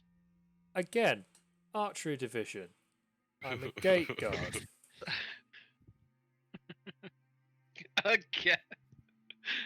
Again, the danger isn't moving. Right. We're dealing with it. Can we come in now? Yeah, we come certainly, by all means. And Deal with it. steps aside and lets you into the town. And I say that while scratching my back with my spiked mace, I think me smarter. Jesus. As you move through the gates, the first part of the town you come to is a large sort of open town square area. Dominating the centre of the town is this enormous statue of a dwarf in heavy plate mail. They're carrying a shield and they're holding high into the air above them a mace. And this statue is brilliantly white marble, and it's got details picked out in very bright gold-looking metal along there. So like barding on the shield, just accents on the armour, bits of jewellery in the beard, parts of the mace. And at the base of the statue is a plaque that says, in memory of Holy Stoutwood, founder of Stoutwood's Rest. Arrayed around the statue, on the sort of the edge of the town square, you've got the sort of the larger municipal buildings. So you've got like a tavern, the guardhouse. There's a temple towards the back, and then feeding off from the main town are various sort of alleys of tightly packed terraces of houses and small businesses. And I point at the statue, look at Lours and go, look, it's like a smaller, uglier version of me. Yeah. I guess. Sure, how did I respond to that? I personally think it looks awesome. Everything about it should be celebrated. So at this point, there are a few villagers, just townsfolk milling around, sort of trying to return to their homes and businesses, and there's a few guards sort of directing people around. Can we ask guards where the pizzeria is? Yeah, you managed to collar one of the guards, who's a female dwarf. She kind of looks up at you and goes, "Pizzeria?" Yeah, Galvin Harris's place. Creepy Galvin. Creepy Galvin. Gaga Galvin. You want to speak to that You want to speak to that loser? No. We heard it was Gaga Galfin. I heard he made pizza. Oh God. Well, I mean, no one's really seen him for some time. He owns. Technically, he still owns the repair shop over down on Crafter's Terrace, but yeah, no one's seen him for a couple of weeks. If you're after him, I'd start there. And they point off towards one of the alleys, and as you look over there, you can see that there are signposts, and it's kind of the streets are sort of named after their function. So you've got like Crafter's Terrace, Retail Row. Got there's a street that's got a very long and difficult name, which I would say that probably Lours recognises as indicating sort of places of religion and worship, just past the main temple in the town square. Can I point at Relaxio? Look at that one! Horny old road. Let's go there. But yes, the guard points towards the signpost leading off towards Crafter's Terrace and says, "Yeah, Galvin's repair shop's down there. You're welcome to take a look." But so yeah, we haven't seen him for a while. To be honest, we're kind of glad of it. He's a bit of a weirdo. What time of year would you say he vanished? Would you say it was maybe in the summer? Couple of weeks ago, so yeah, technically still summer. Yeah. Did he make any promises before he left? Didn't I was just about to do the same thing. didn't make Literally any got all the songs. didn't make any particular promise. To be honest, no one saw him leave. He's just hasn't It's really appeared. annoying because Was this he? is Was he? this is what I came for. Huh. Did he bounce before he was ready for the weekend, or? I mean, it would have been what, end of the week he left. So End yeah, of the it week, might so he was ready for the weekend. It's really Could- annoying could because well it have feels so close. I feel like we're so close. Was he close enough that he used to hold you? I'm lost. I would never have let that weirdo touch me. You're not alone. Don't worry. Yeah. You saying that you wouldn't give him one kiss? No? I wouldn't give him the time of day if it was possible. Okay. I'm going to walk off towards the shop at this point. I'm with Bagerac. The buttons are just too strong. So as you I make think your way along Crafter's Terrace, you pass by a couple of different shops. There is a blacksmith's, it's a tailor's. There's a shop that sells specifically like souvenirs. So that's where Relaxio will be going in a few.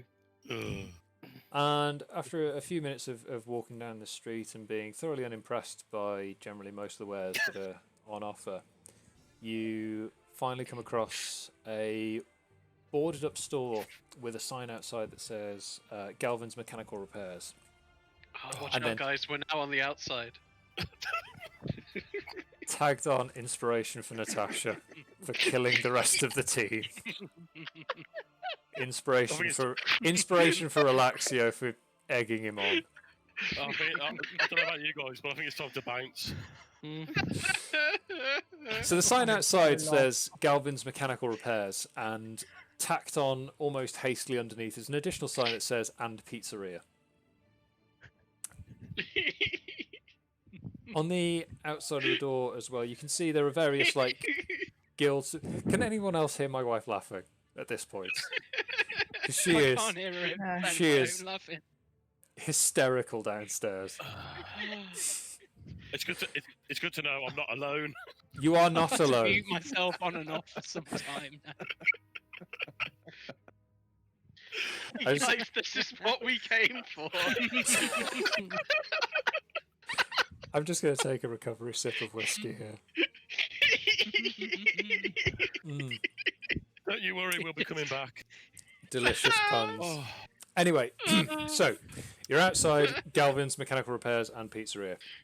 On the door are various sort of like accreditations and symbols on there. There's one that says the Stoutwoods Rest official business. There's one on there that says the Mechanical Guild certification. There is also a smaller sign down towards the bottom that says Rosewood Constructs official merchant. Is the door open? Make me an investigation check, please. I mean, this store looks so old, it'd only be acceptable in the 80s. I am smart. 3. The door. God damn it. Why did you set him up for these things? I feel like I've got a heat stroke. I feel that he only has himself to blame. I really do. I brought this on myself. Oh, that's correct. Sorry, we've been drinking from the bottle. Just stop. Just get yourself. Just get yourself on. Just Oh, stop. With- you beat me to it. Just stop. They'll be closed by the time we finish. Okay. I'm sorry. So Just- my just- investigation check. So, was Bagerac, 3, yeah, so I coming- see it's a door. Coming back to you, you definitely identify that this is a door, but it is locked. Can I try to pick the lock? with Certainly. my- Dex sleight of hand check, please. Fucking hell. I got a 15. 15. So yeah, you pull out sort of picks and quite easily open the lock. You do it even. Phil, You this just isn't you even put a happening. bit of a flourish on it just to impress everyone who's watching. But yeah, With doors fancy unlocked and just creaks open. I'm gonna go inside. Okay. Can I check to see if there's any traps as I'm opening the door? Yeah, make me a. I'll say that with how effortlessly you picked the lock, you had time to quickly check and see if there were any traps on the inside, but there doesn't appear to be anything. There's no traps inside. It is quite dark inside because the windows have been boarded up outside the shop.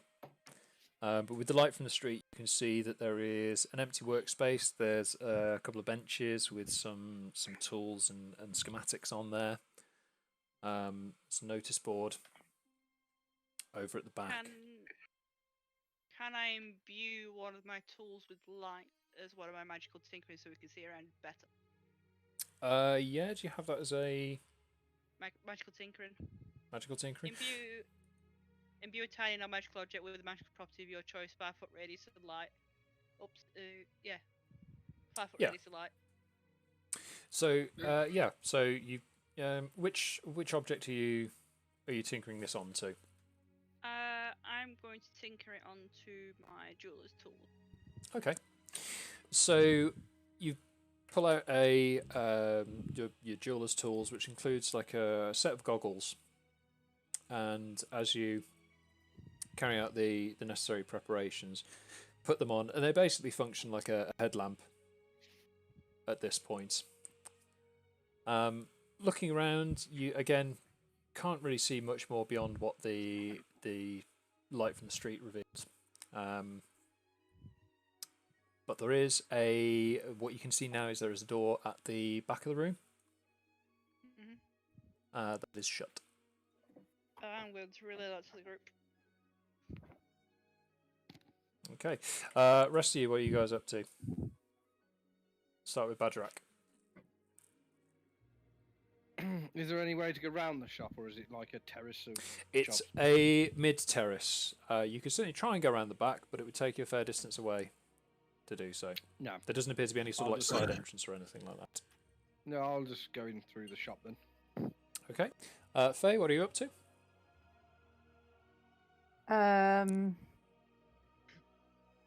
I'll probably just head on in with Badger. Okay. James, what are you up to? Terrace, I'm gonna fly up and see whether I can see like a back door and just. Cool. If you can make me an investigation check, we'll come back to you in a second. Just hold on to that roll for me. Lours, what are you up to? I will follow in with Faye and Bagerac, I think. Okay, so Shathas, Bagerac, Faye, and Lours are now in the shop. Sorry, Relaxio, what are you up to? If you can compose yourself and tell me what you're up to in the form of an actual sentence rather than a pun, that would be deeply appreciated. Okay, That's going to be so. I many. still haven't understood any of the puns. I'm so lost. I'm going to follow him. Okay, that's fine. That's They were naming the songs of said person. Calvin Harris. Galvin Harris shares a similar name to a familiar local bard. I thought I recognised them. Natasha, Speaking of bards, dare I ask, what are you up to? Other than Why are you laughing? other than googling techno pop puns. This is a tense, serious moment. Deeply know. serious. Magemak is missing, guys. Yeah, Yeah. we've got to get this under control. I wouldn't He is care. missing. Get you. So, He's got the feels. Yeah. yeah, I'm gonna look around. I'm gonna look around the shop from the inside, and why is this so funny? Look at it from the inside, and be aware of any puns or any things going on. Okay. So, coming back to James, what did you get on your investigation roll? 20. Damn. Okay, so looking over the rooftops, you can see that there is the row of terraces is basically a single row deep, so you can drop into. There's a back area for the shop that you can drop down to. Yeah, you can see there's basically an alleyway that runs right the way along the back of the terrace to get in and out of the rear spaces.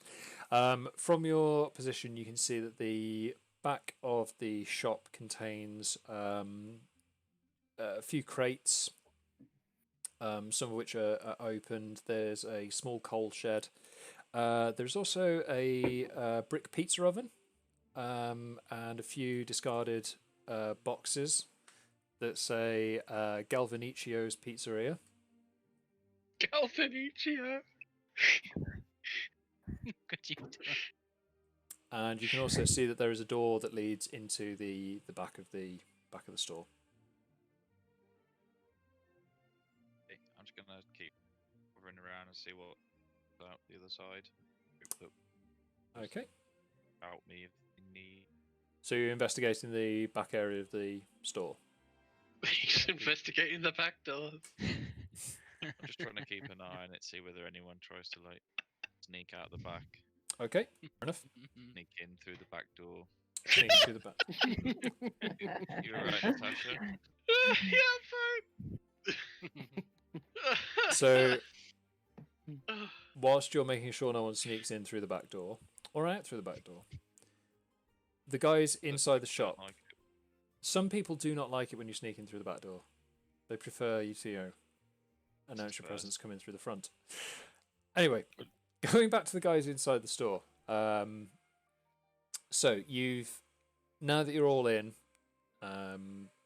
the light cast from Shathas's goggles, you're all privy to the same information now, so you can see the workbenches and the plans and the schematics and the door at the back.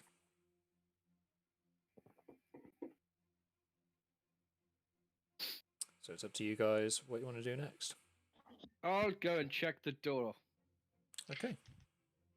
If you make me an investigation check, please, Bagerac. I'm so good at this. Can I'm I gonna be help? just sort of stood behind him in case there's 4. I anything did one bad. better Oh, than dear. last time. Okay.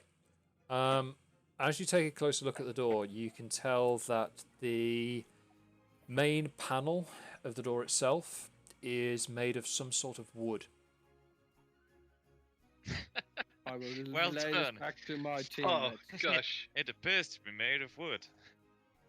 I'm just gonna walk up to it and open it. Yeah, it's completely Right. open. Oh, is it? Yeah, there's I no thought it lock closed on for this some one. reason. As it opens, you can see that there is a back storeroom that is illuminated by light from the back area. You can see James outside through one of the windows, sneaking around the back entrance. Am I not flying still? Oh, were you flying around the back entrance? Yeah. You can see James's feet. He's always hovering by the back door. You can see James's feet hovering by the back door, looking for an entrance. You can also see that there. You can also see from that window the pizza oven and the stack of boxes. What you can also see on the floor is a not inconspicuous trapdoor. Zutella. Well, I think someone should go outside and get James, Yeah, I think this is what you came for. and then we should venture down. Okay. Who's having fun with the back door? Who's going to go and get James? I'll go get him. Okay. Relaxio. You smash the back door in and announce your findings to James. Faye, what are you doing with the trapdoor? Opening it. Are we now Excellent. both entering through the back door? You are both going in through the back door. Oh my god. Say back door one more time. Door. So, Can I get that door back? you Can we just go down the hatch? No, come on. yes, yeah. Enough dicking around. Anyway, That's a 1d4 of Stay psychic away damage if from I've ever that seen one. trap door. Yeah, there's another one. Because there's something down there. as you open the trapdoor and you see that there is a ladder leading down, and as you look down towards the base of the ladder, all of you can see that there is a pool of light at the bottom. Appears to be some sort of flame, either candle or firelight, going on down there. I assume someone would be going down to take a look. I'm going to go down. Yeah, I'll go down. I'm going down. I'm down to go down. I'm always up for going down. Deeper and down. We're going downtown in a lully Laura. Is it especially dark down there, or No, it is. See? It's you can see even from the top of the trapdoor that it's illuminated. Like I say, there's a what looks like firelight down there, either a candle or an open flame of some description. Did you say ladders or stairs? It's a ladder. Let's Can I go. toss Lours my spectacles that give off light so you can see better? Yeah, certainly. So, Lours, you are heading down first with Shathas's jeweler's goggles that are beaming out light like a headlamp. Oh, okay. That's so cool. As you're the first down there, can you make me a perception check, please? Yes, I know. Where's mine? 21.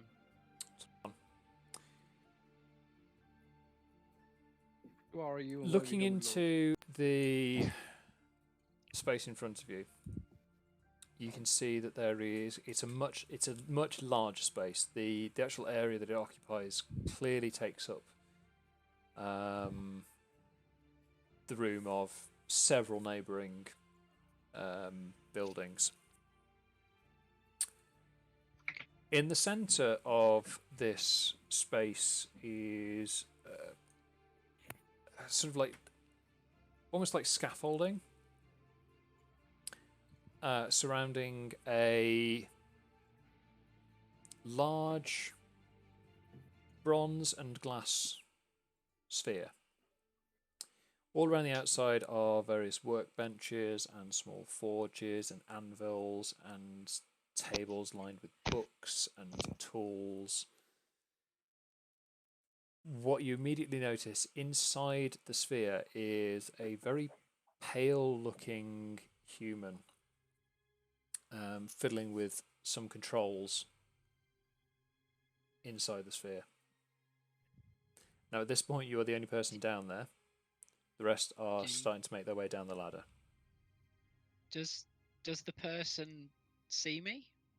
At this point, they seem to be entirely occupied with what they're doing. I will sort of try and gesture as best I can back up the ladder to make sure everyone tries to stay quiet. Okay. Of course, a performance check, please. Oh, Or God. Bagerac is trying to squeeze down. What does it make this Oh, stupid little tiny trap just 21 again. Got 19. So, you effortlessly communicate. You're a bit fucking keen today, aren't you, with these rolls? What happened? It's because previously I was rolling for him, so anything standard. up to the end of his druidic conference call was just me getting the bad rolls out of the way. Understandable. So you effortlessly communicate the intention of shut the fuck up and keep it down to everyone going up the ladder. The intention is so clear that even as it's passed on Chinese whisper style, everyone fully understands that they need to keep it down. No one understands why, but they know that they need to keep quiet. So at this point, you are now all at the base of this ladder, kind of really bunched up quite close to each other. So you're kind of really just packed into this space at the bottom of the ladder. But you can all see the same thing as Lours now. You can all see that there is this human tinkering around inside this orb of glass and bronze. Slowly let one out. If everyone can make me a Constitution saving throw, please. You all fail and die. I'm not even joking. Everyone Constitution saving throw. Natural 20. Let me 13. know. Let me know anyone who gets less than a 10. Oh, I got 13. I got 4. Bye, Jen. That's not enough to save you from Bagerac. I got 18. I got that 11. Roll new characters. Fuck's sake, man. I think that this is some sort of a joke, but I've smelled just real life farts. they legitimately forced me out of a room. I believe you are no ready for Bagerac's farts. You already have inspiration. Ease off on the gas, damn it. Even praying to God won't help you. So, We'll be coming Shathas, back. Shathas rolled. Did anyone else other than Shathas roll under a 10? No. Okay. So, Bye, Shathas. Perhaps Shathas should pray to God. so the I'm rest not of decided if I'm going down there yet. the rest at this point you are all down at the bottom of the ladder. The rest of you have kind of on the boat trip back from the Isle of Fangs to Waterdeep. The rest of you were worryingly familiar with Bagerac's personal emissions. Shathas, this is a new experience for you. You haven't spent time at sea with a farty orc, half-orc, and it catches you entirely off guard. You are not prepared for this. It's like you can taste it, and you really don't want to. In doing so, you make a loud, sort of coughing, gagging noise, which attracts the attention of the human inside the sphere. And it sees a lot of you packed into the space at the bottom of the ladder and goes, "You! Hello. I saw you!" Can I send the Mecha Bear to go and sit on him and restrain him? Christ. You can certainly try. At this point, everyone is packed in so tightly, I'd be impressed that the Mecha Bear can actually get out towards it. So if you can make me a dexterity... if you can make me a dexterity check, but using the Mecha Bear's dexterity check, Mecha Bear's dexterity stat. Even the Mecha Bear's trying to hold his fake nostrils. Whilst you're doing that, the human just goes, I saw you interrupting my Modrons. You've ruined everything. Soz, bro. You've ruined my plans. You took a snake man thingy. Hey, got This is 14. 14. This is the shittest pizzeria I've been to. It says, Have a chicken I'll soup show you. please.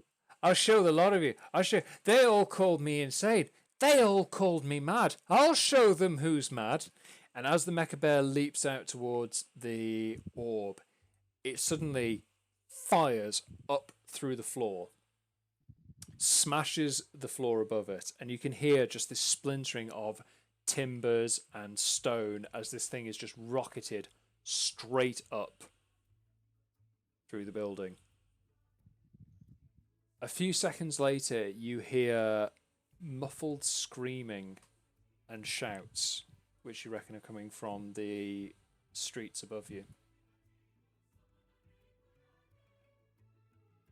What do you want to do about it? We should Suppose probably let's go back to upstairs, the. yeah.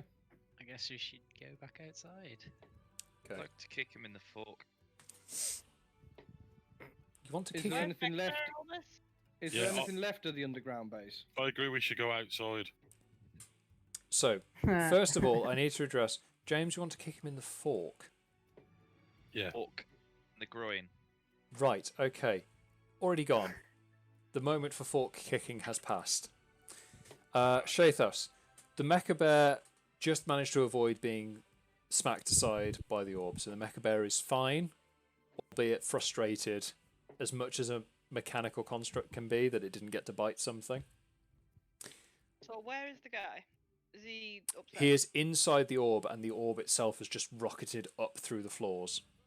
Okay. Is there anything He's of the basically like downstairs space escape left? pod. He's just kind of like escape podded up and out through the Okay. building. Is there anything I can salvage from the room?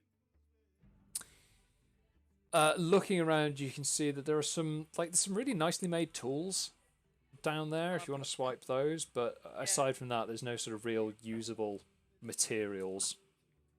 Yeah, I'll ask the Mecha Bear to grab him on his way back home and go up outside. Fair enough. Okay, so the Mecha Bear just runs over to one of the tables and scoops up like a really nice looking set of carpenter's tools. Sweet. Okay. So, as you make your way back up the ladder, back out through to the front of the store, you can hear screaming coming from the direction of the town square. Can we run in like Baywatch style? Slow running. Yeah, certainly. Can I ask who Some is... people stare. So for me, compared to you, that's walking speed then. Yeah, so Bagerac Yeah. is just kind of walking whilst Natasha is kind of making this exaggerated slow run movement. Tits bouncing all over the place. Singing a song to myself. Yeah. Don't you worry. Can I just be there sprinkling a bottle of Gonna water as she be runs? alright. You can. To be honest, out of everyone here, Bagerac, you actually do most closely resemble the famous mummer David von Hasselhoff, who is noted for a series of performances he did about beach safety. And riding knights.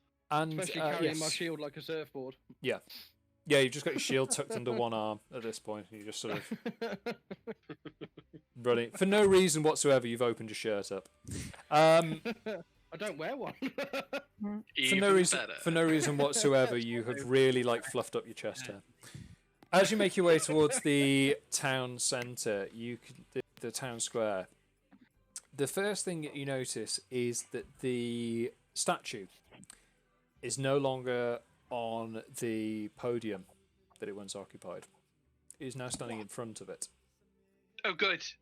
Attached to the top of the statue, literally bolted onto its head, is the glass and bronze orb containing the human that you found in the basement.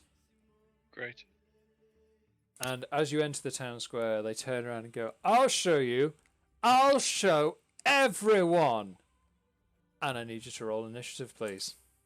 Of course. Damn dwarf. This dice has been working well. I just want to point something out here. Oakley, I blame you. Why? I got 15. Okay, 2 seconds.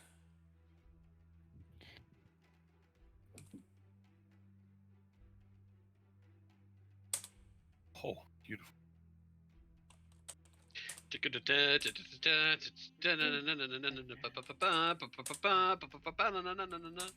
Right, no more And now. sued. Yeah. I've got to cut all this out the audio to stop it. In fairness, we are still facing a copyright strike from the first episode that we did, from the guys that own the Pirates. Really? Yeah, from I think Sony Music, whoever owns the copyright for the Pirates of the Caribbean music, they're still saying, "Excuse me, can we have all the money that you're making?" I was like, "Please, you are entitled entirely to your share of bugger all."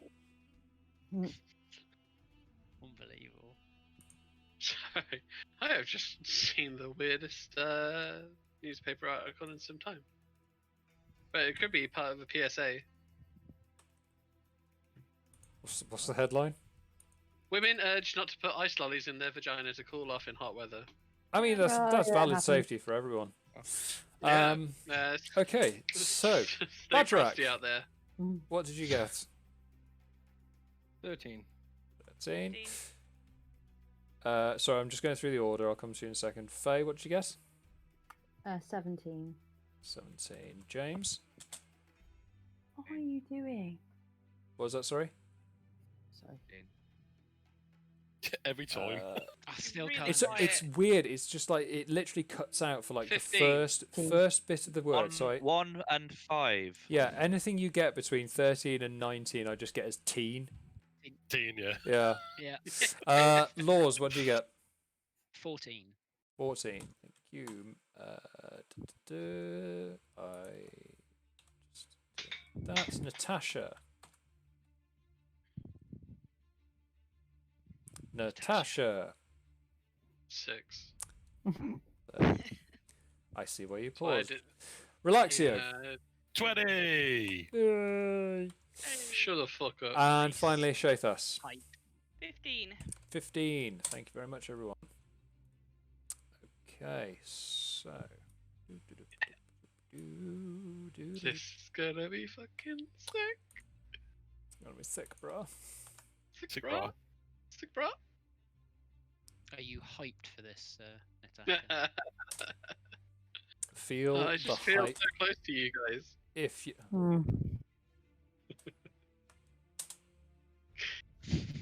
Okay, so. First up, we have Relaxio. Hell yeah. Faye, you're on deck. Relaxio, what would you like to do, buddy? Well, as it's probably worn off by now, I'm going to pop on my old armor Agathis. Cool. Way! That's my last one for today. Way to push the boat out. Thanks, mate. It's alright, mate. I appreciate it. It's alright, mate. But then I'm going to move up to the statue of statueness. Yep. And that's it. That's all I can do. Okay. Said end my turn. There endeth the lesson. Faye, you're up. So James, you're on deck. how far away are the enemies? Say, you guys have just come out the end of the alleyway. This thing is probably about 20 feet away. Okay, I'm gonna run at him with both sickles, one of which still has Crimson Right on it. Cool. Are you doing like full Naruto run? Yeah. Arms back, Sick. head forward. Barely avoiding tripping over your own feet. Cool. Yeah, so if you roll to hit, please. With an edgy Yamada!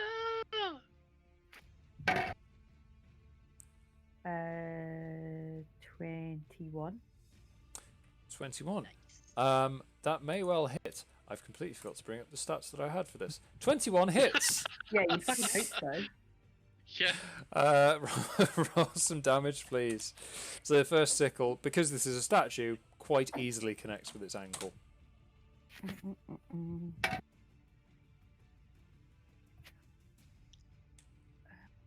10. Excellent. So you bring the sickle in. Your Crimson Right, what bonus damage is that doing at the moment? That was included in that. What bonus damage type? Oh, good point. Something that's really good against statues. Didn't you say it was lightning? I think it is lightning. Is this that Oh, of your chosen type. So whatever is most effective. Let's say that you told me it was lightning damage. Yes. And go with that. So as the sickle comes in, you manage to embed it into a chunk of stone which chips out, and then as the additional electrical energy just builds up and discharges through the sickle, it manages to hit one of the metal barding connections, and you can see that it zaps right the way up through the statue to the top, to the dome. And Galvin is kind of like thrown back a little bit from the controls, and then kind of looks down and just flips you off.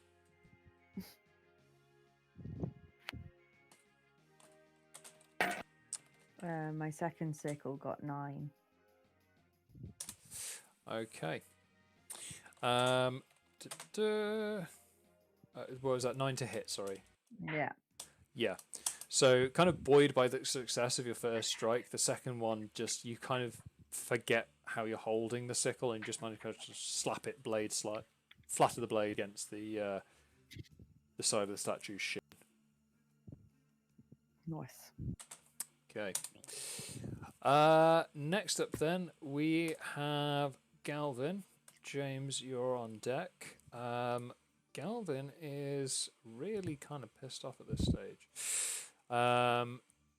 And starts tinkering around with the controls, and as he flips off Faye, an enormous arcane hand appears above the top of the control orb that he's attached to the statue, and also flips you off, but just bigger and far more obvious. So that's his turn. James, you're up. Shathas, you're on deck.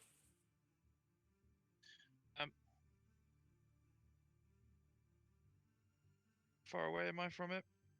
So as you've entered the town square, you're all about 20 feet away when you start.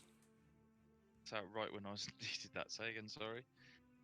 So as you've entered the town square, you're all about 20 feet away from the entrance of the alleyway you've come out of to the statue. Okay.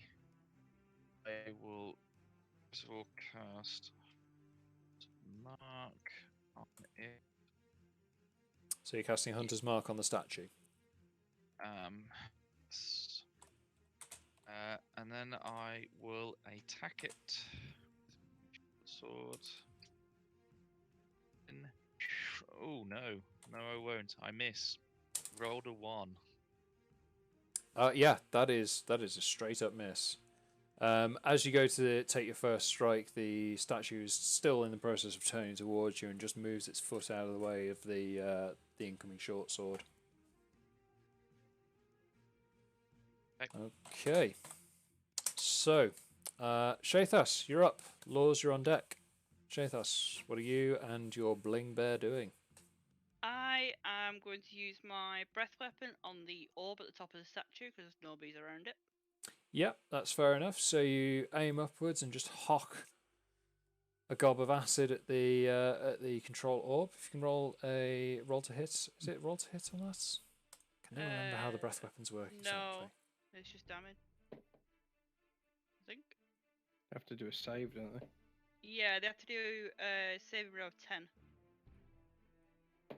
10 dex. Saving row. Dexterity 10. Well, considering they are static, this is at best going to be with disadvantage, which they fail on both dice rolls. So how much damage does it take? 2d6 acid damage. Okay, so you can roll me 2d6, please.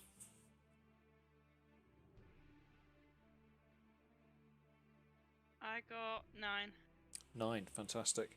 So as you gob the acid at the control orb at the top, it manages to just splatter up against the glass and then run down onto some of the statue. And you can just see where it started. The corrosive nature of this has just started to erode away some of the glass and the metal and some of the statue. Okay, and then for my bonus action, I'm going to send the Barbarian to attack the statue's foot. Cool. If you can roll to hit, please.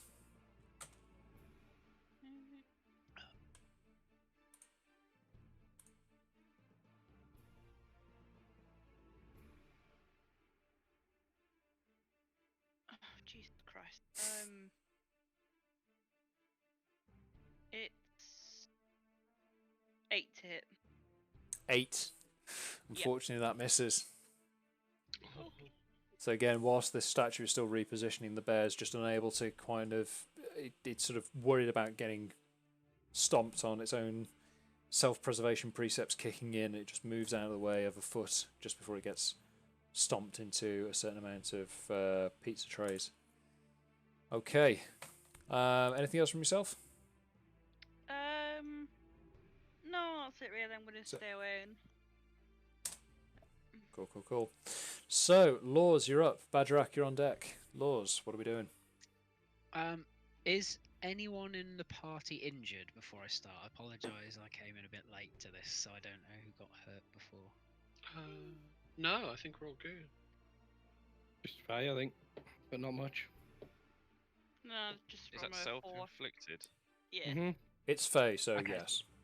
So, yeah, so everyone's alright then. Okay, that's fine. I will do the usual then and go direwolf and just charge at whatever the heck I can reach, assuming I can reach it. Cool. So realistically, what you can reach is the sort of to be base combat with the statue. At yeah, this, yeah. So at this point, you've got both the Bling Bear and Faye in base combat. With that, Relaxio, did you move up to? Well, I'm in melee, yeah, mate. Yeah, so you've got at least 3 allies in base combat with the statue there. So tactics, sweet. Oh God Almighty. 15 to hit. Is that with advantage? Yes. 10 was the highest. Unfortunately, that misses again as it's in the process of reconfiguring its, sort of shifting its position. Both you and the Bling Bear have to kind of dodge roll out the way to avoid being stomped on. Statwood strikes again. Yeah, I'm back to usual. So, Bagerac, you're up. Natasha, you're on deck. Bagerac, what are we doing? I am going to yeet a javelin at the big shiny orb. Okay, roll to hit, please. Because it's my favourite. Yeah, place to yeet. do. It's 18 to hit. 18 definitely hits. Roll me some damage, please. It'd be 8. Okay. So as Fuck you, you shiny orb. throw the javelin up at the orb, the repositioning of the statue, it just manages to catch it just in the base of the orb where it connects onto the statue. And you see a bit of the bit of the glass chip away, a bit of the statue chip away on there.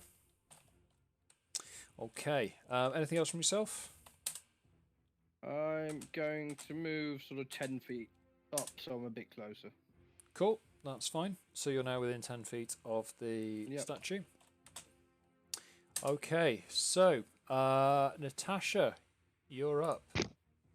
Okay. Relaxio, you're on deck. So, Natasha, what are we doing? Can I cast?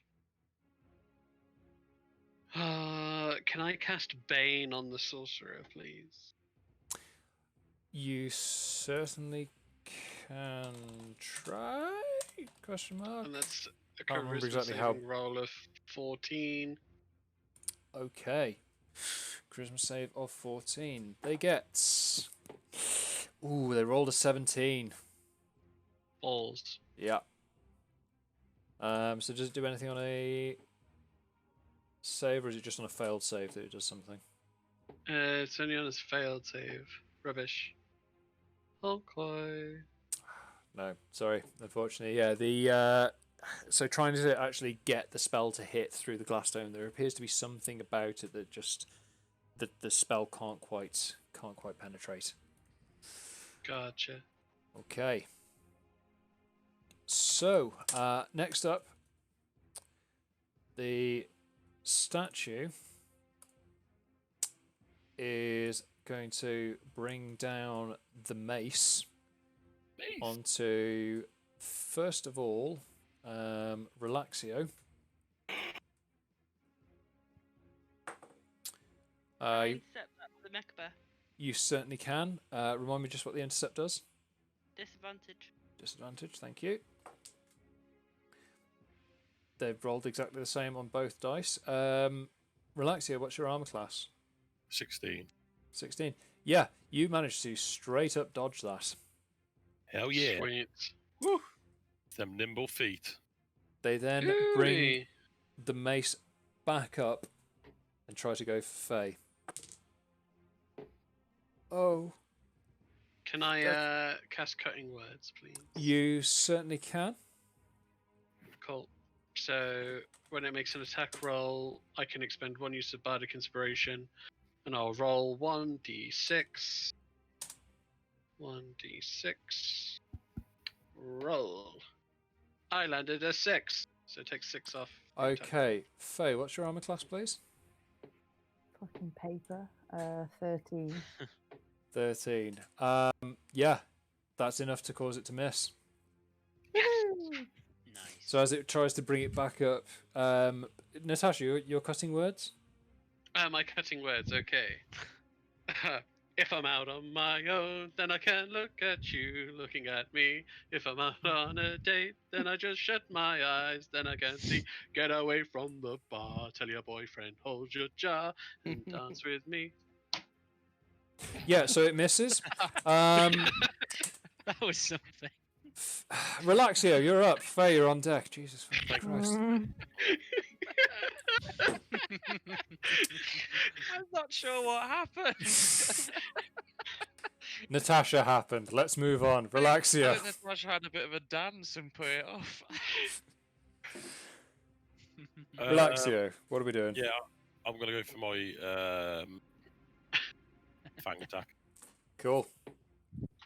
So, pulling out your packed weapon here. Wow, on that one, that bad boy.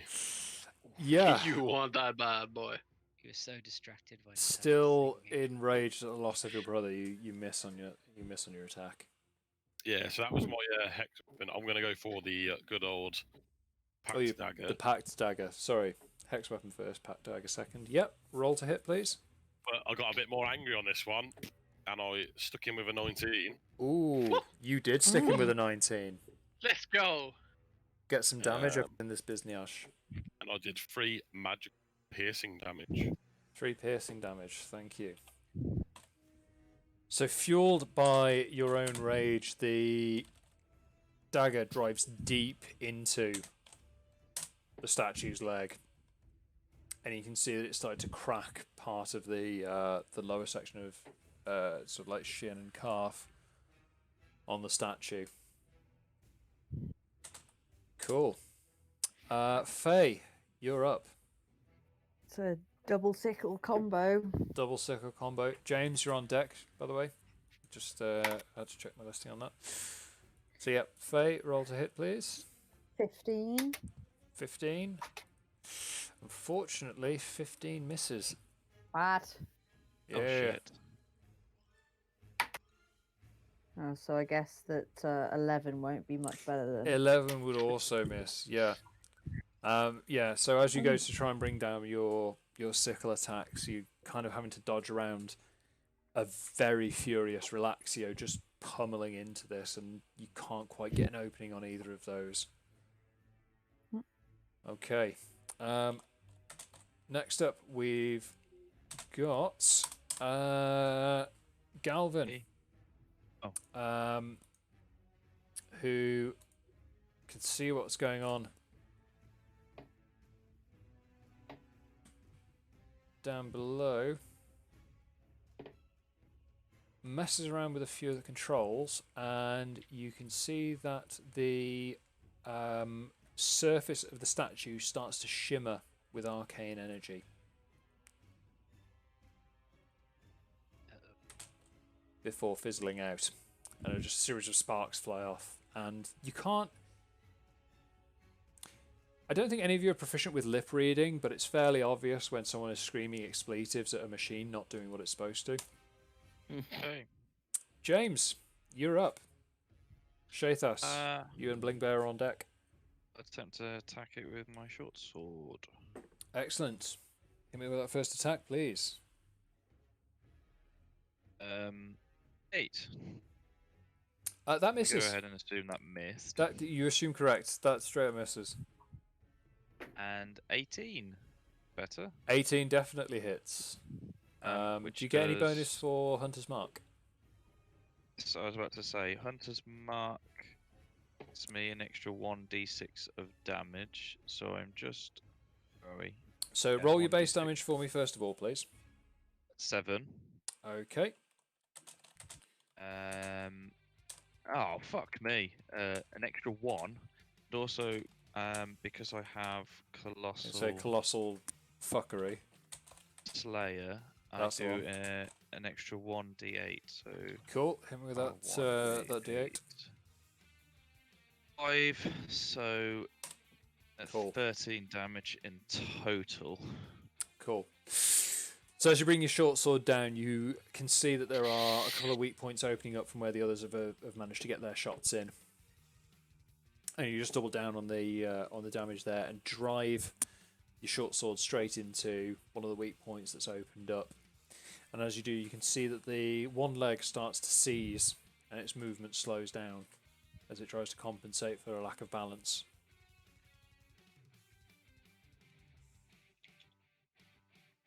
So that's your first attack. Were you doing a second? I attacked twice, mate. I missed the first one. Rolled an Yes, 8 you did. to attack. My mistake. I mean, I can go again if you want. You know what? Fuck it. Yeah, why not? I made the mistake of not paying attention there, so the bad guy gets punished. Roll another attack. Oh, rolled a 9. So Yeah, that misses anyway. So moving on. And I get rid of a shit roll. Cool. So Shaythas, you're up. Lours, you're on deck. I am going to attack through the hole, the bowl that I made with the acid with crossbow. Cool, go for it. So roll to hit, and I would say with advantage, please. 21 to hit. That definitely hits. Is that a nat 20 or is that an unnatural 20? That's 19 plus 1. Okay, cool. So, so that definitely hits. If you can roll me some damage, please. 5. 5, thank you.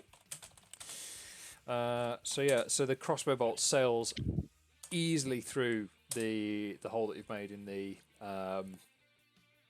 glass orb there and just sticks straight into Galvin's shoulder. Again, can't read lips, but you can tell when someone is screaming in pain. I was going to say bonus actions. Mecha Bear. He's going in for the rend. Mecha Bling Bear. Go for it. That's bear good. 14 to hit. Unfortunately, it misses. Thought we agreed no more puns. You agreed that. Does your... Sorry, I'm just checking. Does your Mecha Bear get any kind of advantage for having allies nearby?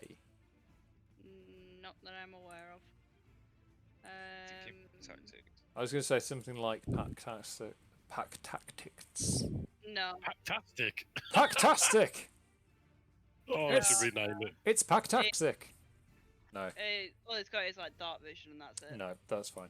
No worries. So the bear again, it's still a little bit concerned about getting stomped on and just kind of hesitates to make its attack.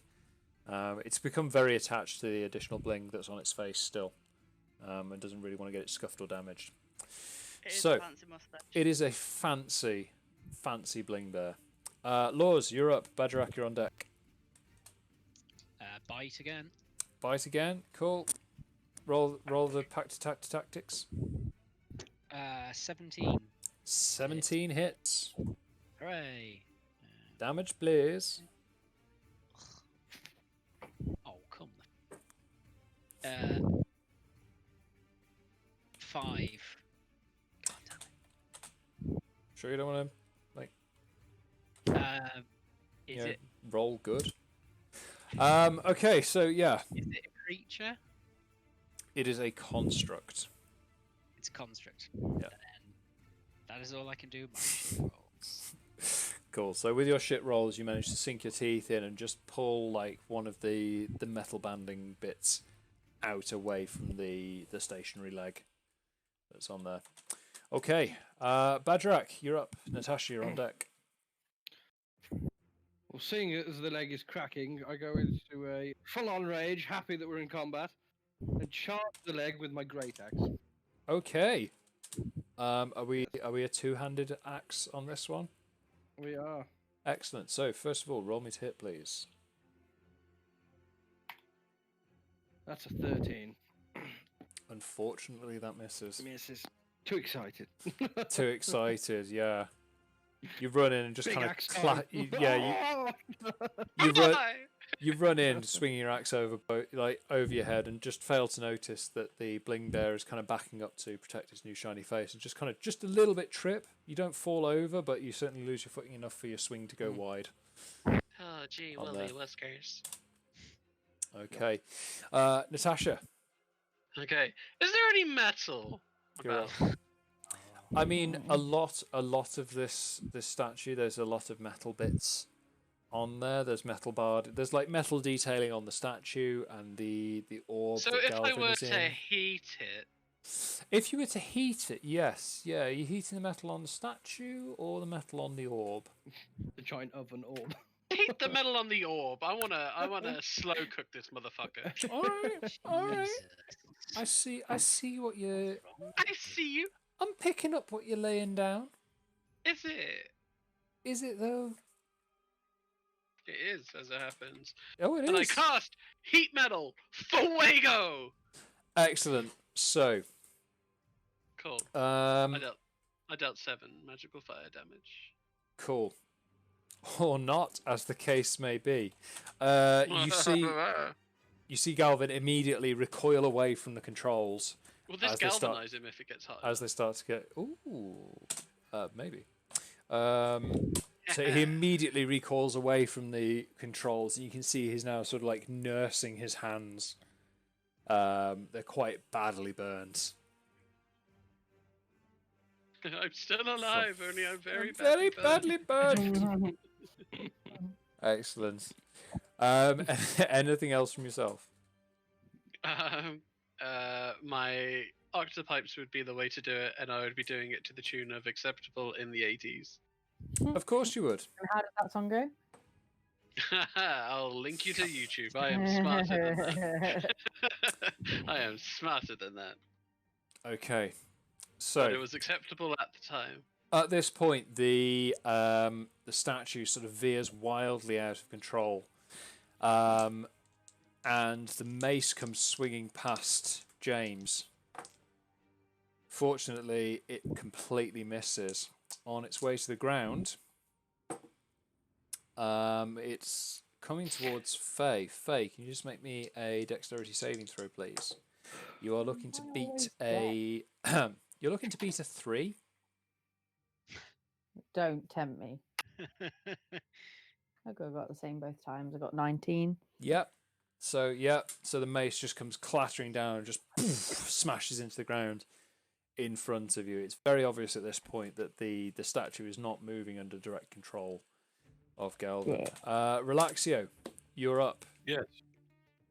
Well, as predictable, I'm going to do my normal combination of attacks. That's fine. Faye, you're on deck. So Relaxio, yep. If you can roll me to hit, please. So to hit with a fang, I got a 20. That is. Was that a roll? A nat 20 or? No, it was 15 plus 5. Okay, cool. No worries. Yep, that definitely hits. Roll me some damage, please. 6 slashing damage. Excellent. So the first hit comes in. It just carves this nice deep run through some of the stonework and through some of the metal on the statue. Yeah, it did. Okay, and then for my second action, I'm going to dagger attack. My pack dagger, which is 11 to hit. Unfortunately, that misses. What? At this point, yeah. So the pack dagger, you go to bring it up, but again, the sort of weird, sort of erratic movement of the statue is it's too hard to predict. So you miss with the packed weapon, but as you do, you notice that the other leg that was moving around to face you guys is now completely locking up, and the statue is completely immobile. Ooh. So it can no longer move its legs. Faye, you're up. Double sickle combo. Double sickle combo. James, you're on deck. Get ready. So Faye, if you can roll me to hit, this time with advantage, please, because the target is immobilized. Okay. Might help if I... Might help Throw if you the didn't dice on spoon and your dice serve it. onto the floor.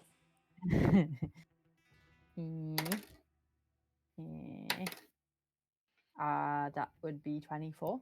24 hits. Is that a nat 20 on there anywhere? Mm-mm. Okay. Yeah, 24 definitely hits. Roll me some damage, please. That would be 12. Cool. Is that including your lightning damage? Yes. How much was the lightning damage? 3. Excellent. So, as you bring your first sickle in, it contacts easily with the statue's leg, and again, this discharge of electrical energy travels right the way up The metal's heated, so it should slow it down, but just through the force of your own rage, it manages to make its way right to the dome. And again, you can just see arcs of it, like just zapping Galvin inside of his little dome. 25 for number 2. Yep, second attack hits. And that would be 8. Okay. And again, just buoyed up by that success, you just carve another decent chunk out of this statue's leg. Okay. At this point, Galvin is looking pretty concerned with his situation.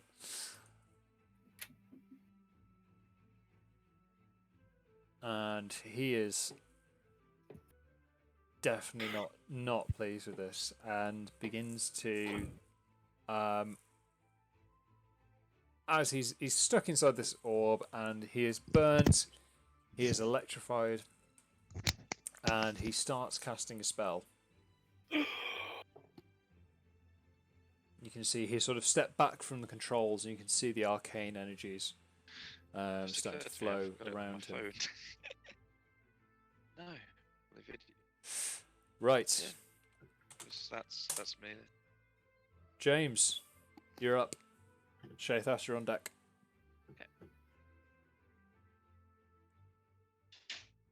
Okay.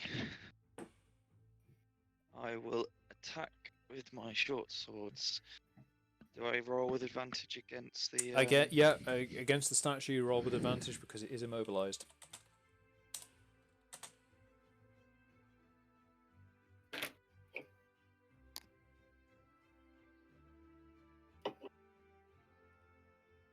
Um,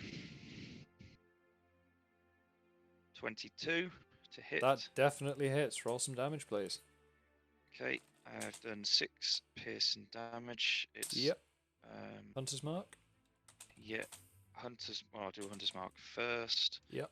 That is an additional 3, and I also got Colossal Slayer. Yep. Which is another 3. So 13 damage on the first attack. And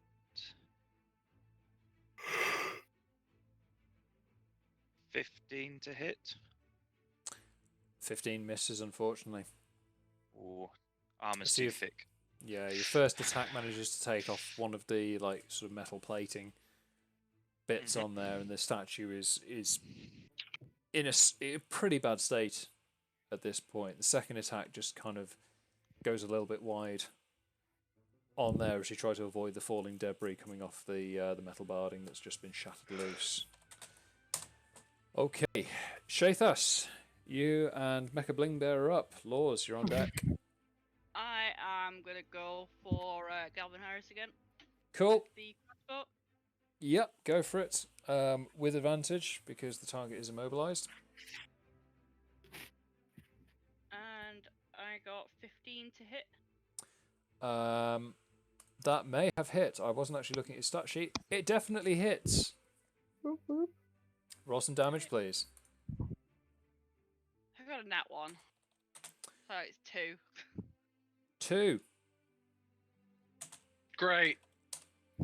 It's still damage. The crossbow bolt is just, as he's trying to cast this spell, the crossbow bolt comes in and it just manages to catch him in the back of the hand. And it is enough to interrupt the spell that they were casting. So you can see that the energies that they're building up around them just immediately just disperse inside the orb. From where you are, you can see that there are now red warning lights flashing inside the orb, and a certain amount of smoke building up inside of it. Okay. For my bonus, I'm going to attack with a Mecha Bear, but he only gets a 7, so I'm presuming that misses. Unfortunately, was that with advantage? No, it wasn't with advantage. Roll another d20.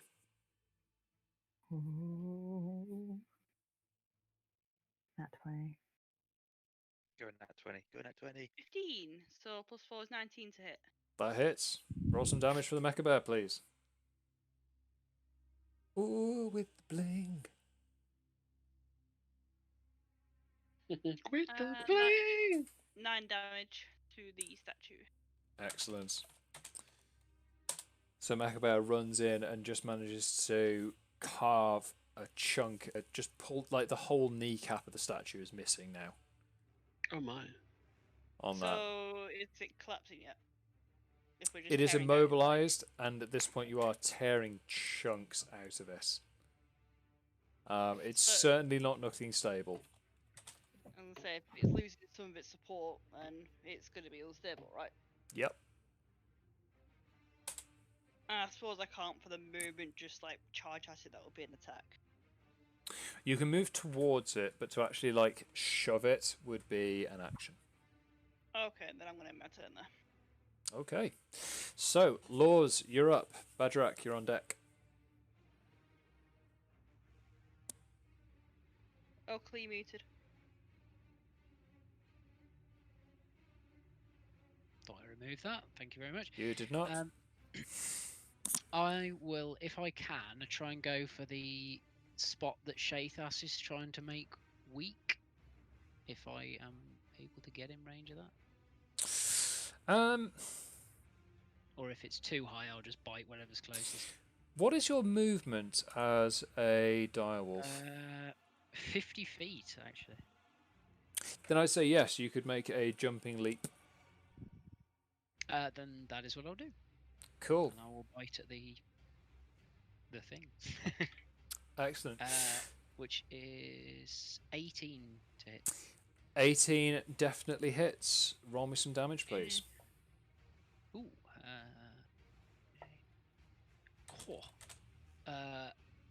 15. 2 6s. Sweet Damn. Christ. +3.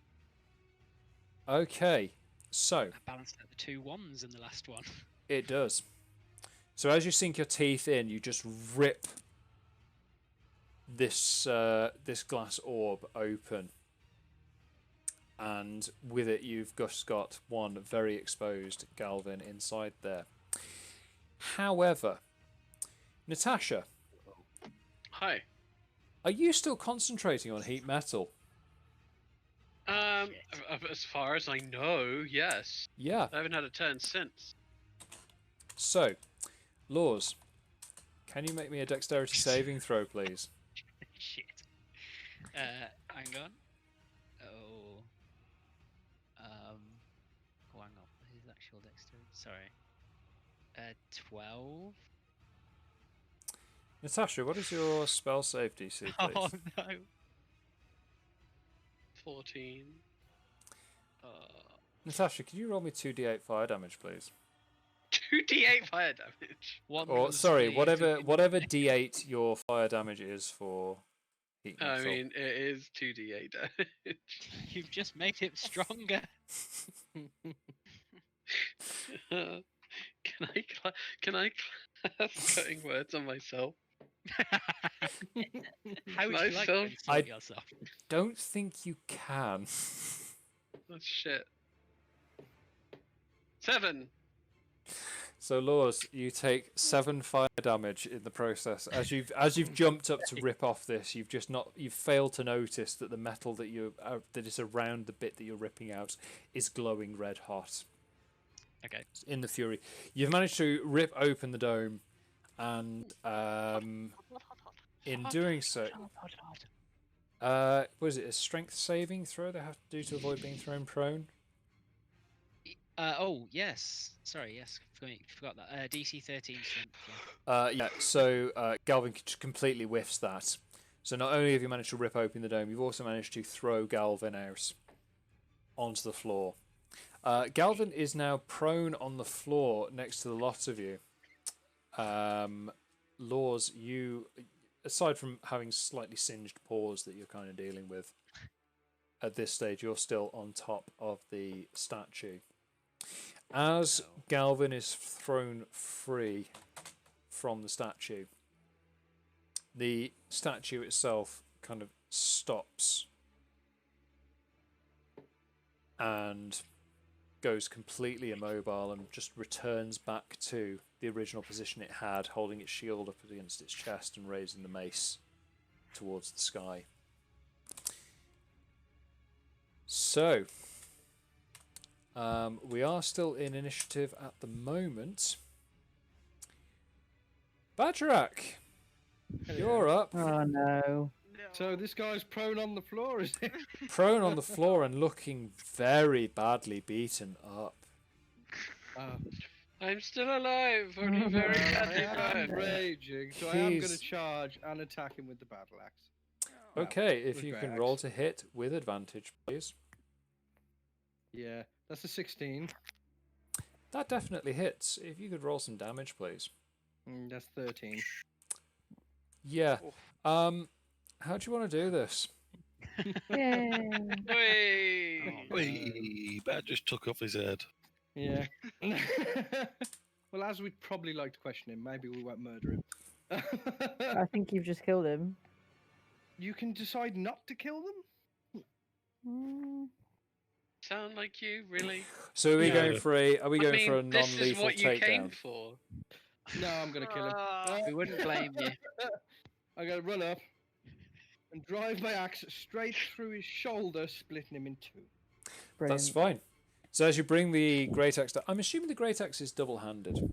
It is, yes. It is. Okay, so as you bring the great axe down in a massive overhand arc, the blade of it cuts through his shoulder from... Can I use the Mecha Bear to deflect it? You can? So it'd be a... Disadvantage on Badger's throw. Well, that would still... That would make it a... Roll another d20, and if it's lower than what you originally rolled, you have to accept it. Shall I just do roll d20? Yeah. 1d20. Disadvantage on the attack roll. Sorry. Yep. Yeah. That's higher than what I rolled. Oh, fuck's sake. No, unfortunately, the Mecha Bear is just a little bit late to the party as Bagerac manages Trying to stop a raging orc is not gonna... manages to separate the top half of Galvin from the rest I of tell his you body. what, that Mecha Bear must feel so close right now at saving Galvin Aris. So close. So close. As the axe it was comes almost down, under control. Don't be afraid to catch feels. as the axe comes down, Galvin basically doesn't even react. The strike is so powerful it just tears straight through vital organs, and you've ruined this guy. He is It's like Bagerac's a giant. he is done. In doing so, your axe manages to completely bisect a amulet that he's wearing around his neck. You see a series of purple sparks shoot out from it, and Relaxio, you're aware of kind of like the reverse of tinnitus. You hadn't really noticed until this point, but there was a certain like kind of background magic feel going on. I say, Lours, you're probably also aware of this. Natasha to a lesser extent. This sort of build up of magical energy just suddenly dissipates, and it's almost like you've just like popped your ear after being at altitude. And you can suddenly hear everything a lot clearer now. And with that, we are out of combat. Delightful. Can I check his corpse and see if he had anything else on him? You certainly can. Other than the now shattered amulet, you find that he was wearing a pair of very interesting looking goggles. Can I steal those, please? Sleight of hand. With advantage. That would be sleight of hand. And I'll use my inspiration. I was going to for say, it, yeah, if you want to use your inspiration with advantage. I How would do. it be advantage? I'd be holding them if I just looked them up. This is basically to determine whether Natasha is able to see what's going on and steal them before you notice, before you decide to start looting. So it's I got Natasha. 22. Okay. So Bagerac, you'd need to beat that with a perception check. All right. 5. Unfortunately not. So, yep. Natasha, you managed to swipe the goggles. Sweet. If you have a look, I'll sort those out afterwards. DM me or yeah. So, Bagerac, on the corpse, you see no goggles, a shattered amulet, but there is a fairly interesting looking signet ring that they're carrying. I'll take the ring and hand the amulet to Shathas and give him here. Thank you. Okay. So, Bagerac, if you want to add a ring of mind shielding to your inventory. Ring of mind shielding? Ring of mind shielding, yes. Oh. And Natasha, if you want to add a pair of goggles of night to your inventory, please. Of course. I'm so putting that ring on. Ring of mind shielding means that whilst you are wearing it, and it does require attunement, so you're going to need to spend some time working out how it operates. But whilst wearing it, you are immune to magic that allows other creatures to read your thoughts, determine whether you are lying, know your alignment, or know your creature type. Creatures can telepathically... Yeah. Sorry. Basically, it is a ring that makes you immune to magic that allows other creatures to read your thoughts. Creatures can telepathically communicate with you only if you allow it. And you can use an action to cause the ring to become invisible until you use another action to make it visible, until you remove the ring or you die. If you die while wearing the ring, your soul will enter it unless the ring already houses a soul.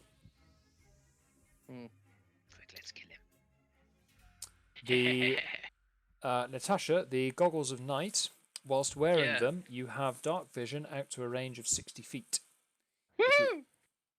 If you already have dark vision, they increase your dark vision range by 60 feet. How long do I have to attune to this thing? The attunement on that will take one long rest. On what? You cut out. One long rest. Okay. I think I'm getting to the point in the evening where my headset has decided that it's had enough. So, with that, the threat of Galvin has been ended. The statue is now approximately 10 feet away from where it started and beaten to all hell.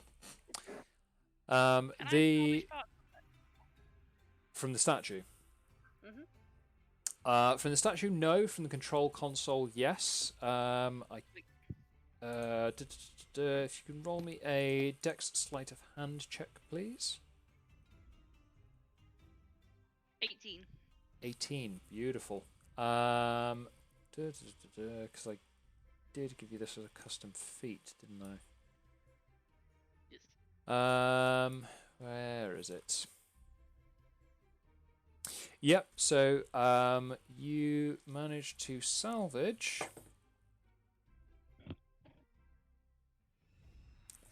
Unfortunately, due to Natasha managing to melt quite a lot of the controls, you only managed to salvage 2 pieces of scrap from that. Fuck's sake, Natasha. I believe you might already have some scrap salvage in your inventory. If you do, increase that by 2. If not, I will... I think you might have some Modron salvage in there already. Scrap salvage is a slightly different item, so I'll add that in as a custom item for you in a sec. Right, so do you should leave it then? You just leave it for now. I will add it after we're done here. So, with all of that wrapped up, the Modrons are now free to return to their home plane of existence. The fate of Magemak still, however, remains uncertain. The threat to the town of Stoutwood's Rest has been ended for now, and that's where we're going to end our session tonight. Oh, we're going to eat it too. We're going to eat our session tonight, and then we're going to leave it. I'd like to thank you all again for playing. I've been your DM for the evening. My name is Tom. I've had enough to drink. And we'll see you all next week. I'm not alone! I know.